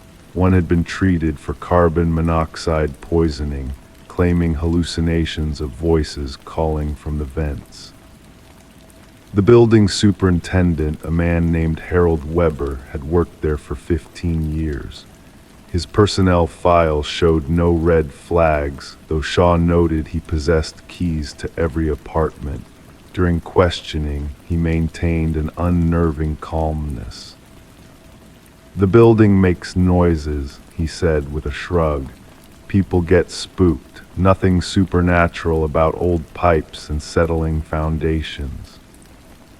But when Shaw asked about the previous tenants of apartment 4B, his demeanor shifted subtly. A tightening around the eyes, a slight tension in his shoulders. "I don't keep track of everyone who comes and goes," he replied, eyes fixed on a point beyond her shoulder. The investigation took an unexpected turn when forensics discovered a hidden access panel in Aliner's bathroom, concealed behind a loose tile. It connected to a narrow maintenance passage that ran between the walls, providing access to the ventilation system throughout the building. Inside this passage, they found a collection of items: a flashlight, a water bottle, food wrappers. Someone had been living within the walls, watching, listening, whispering. Shaw ordered a search of Weber's apartment. It was immaculate, almost sterile in its tidiness.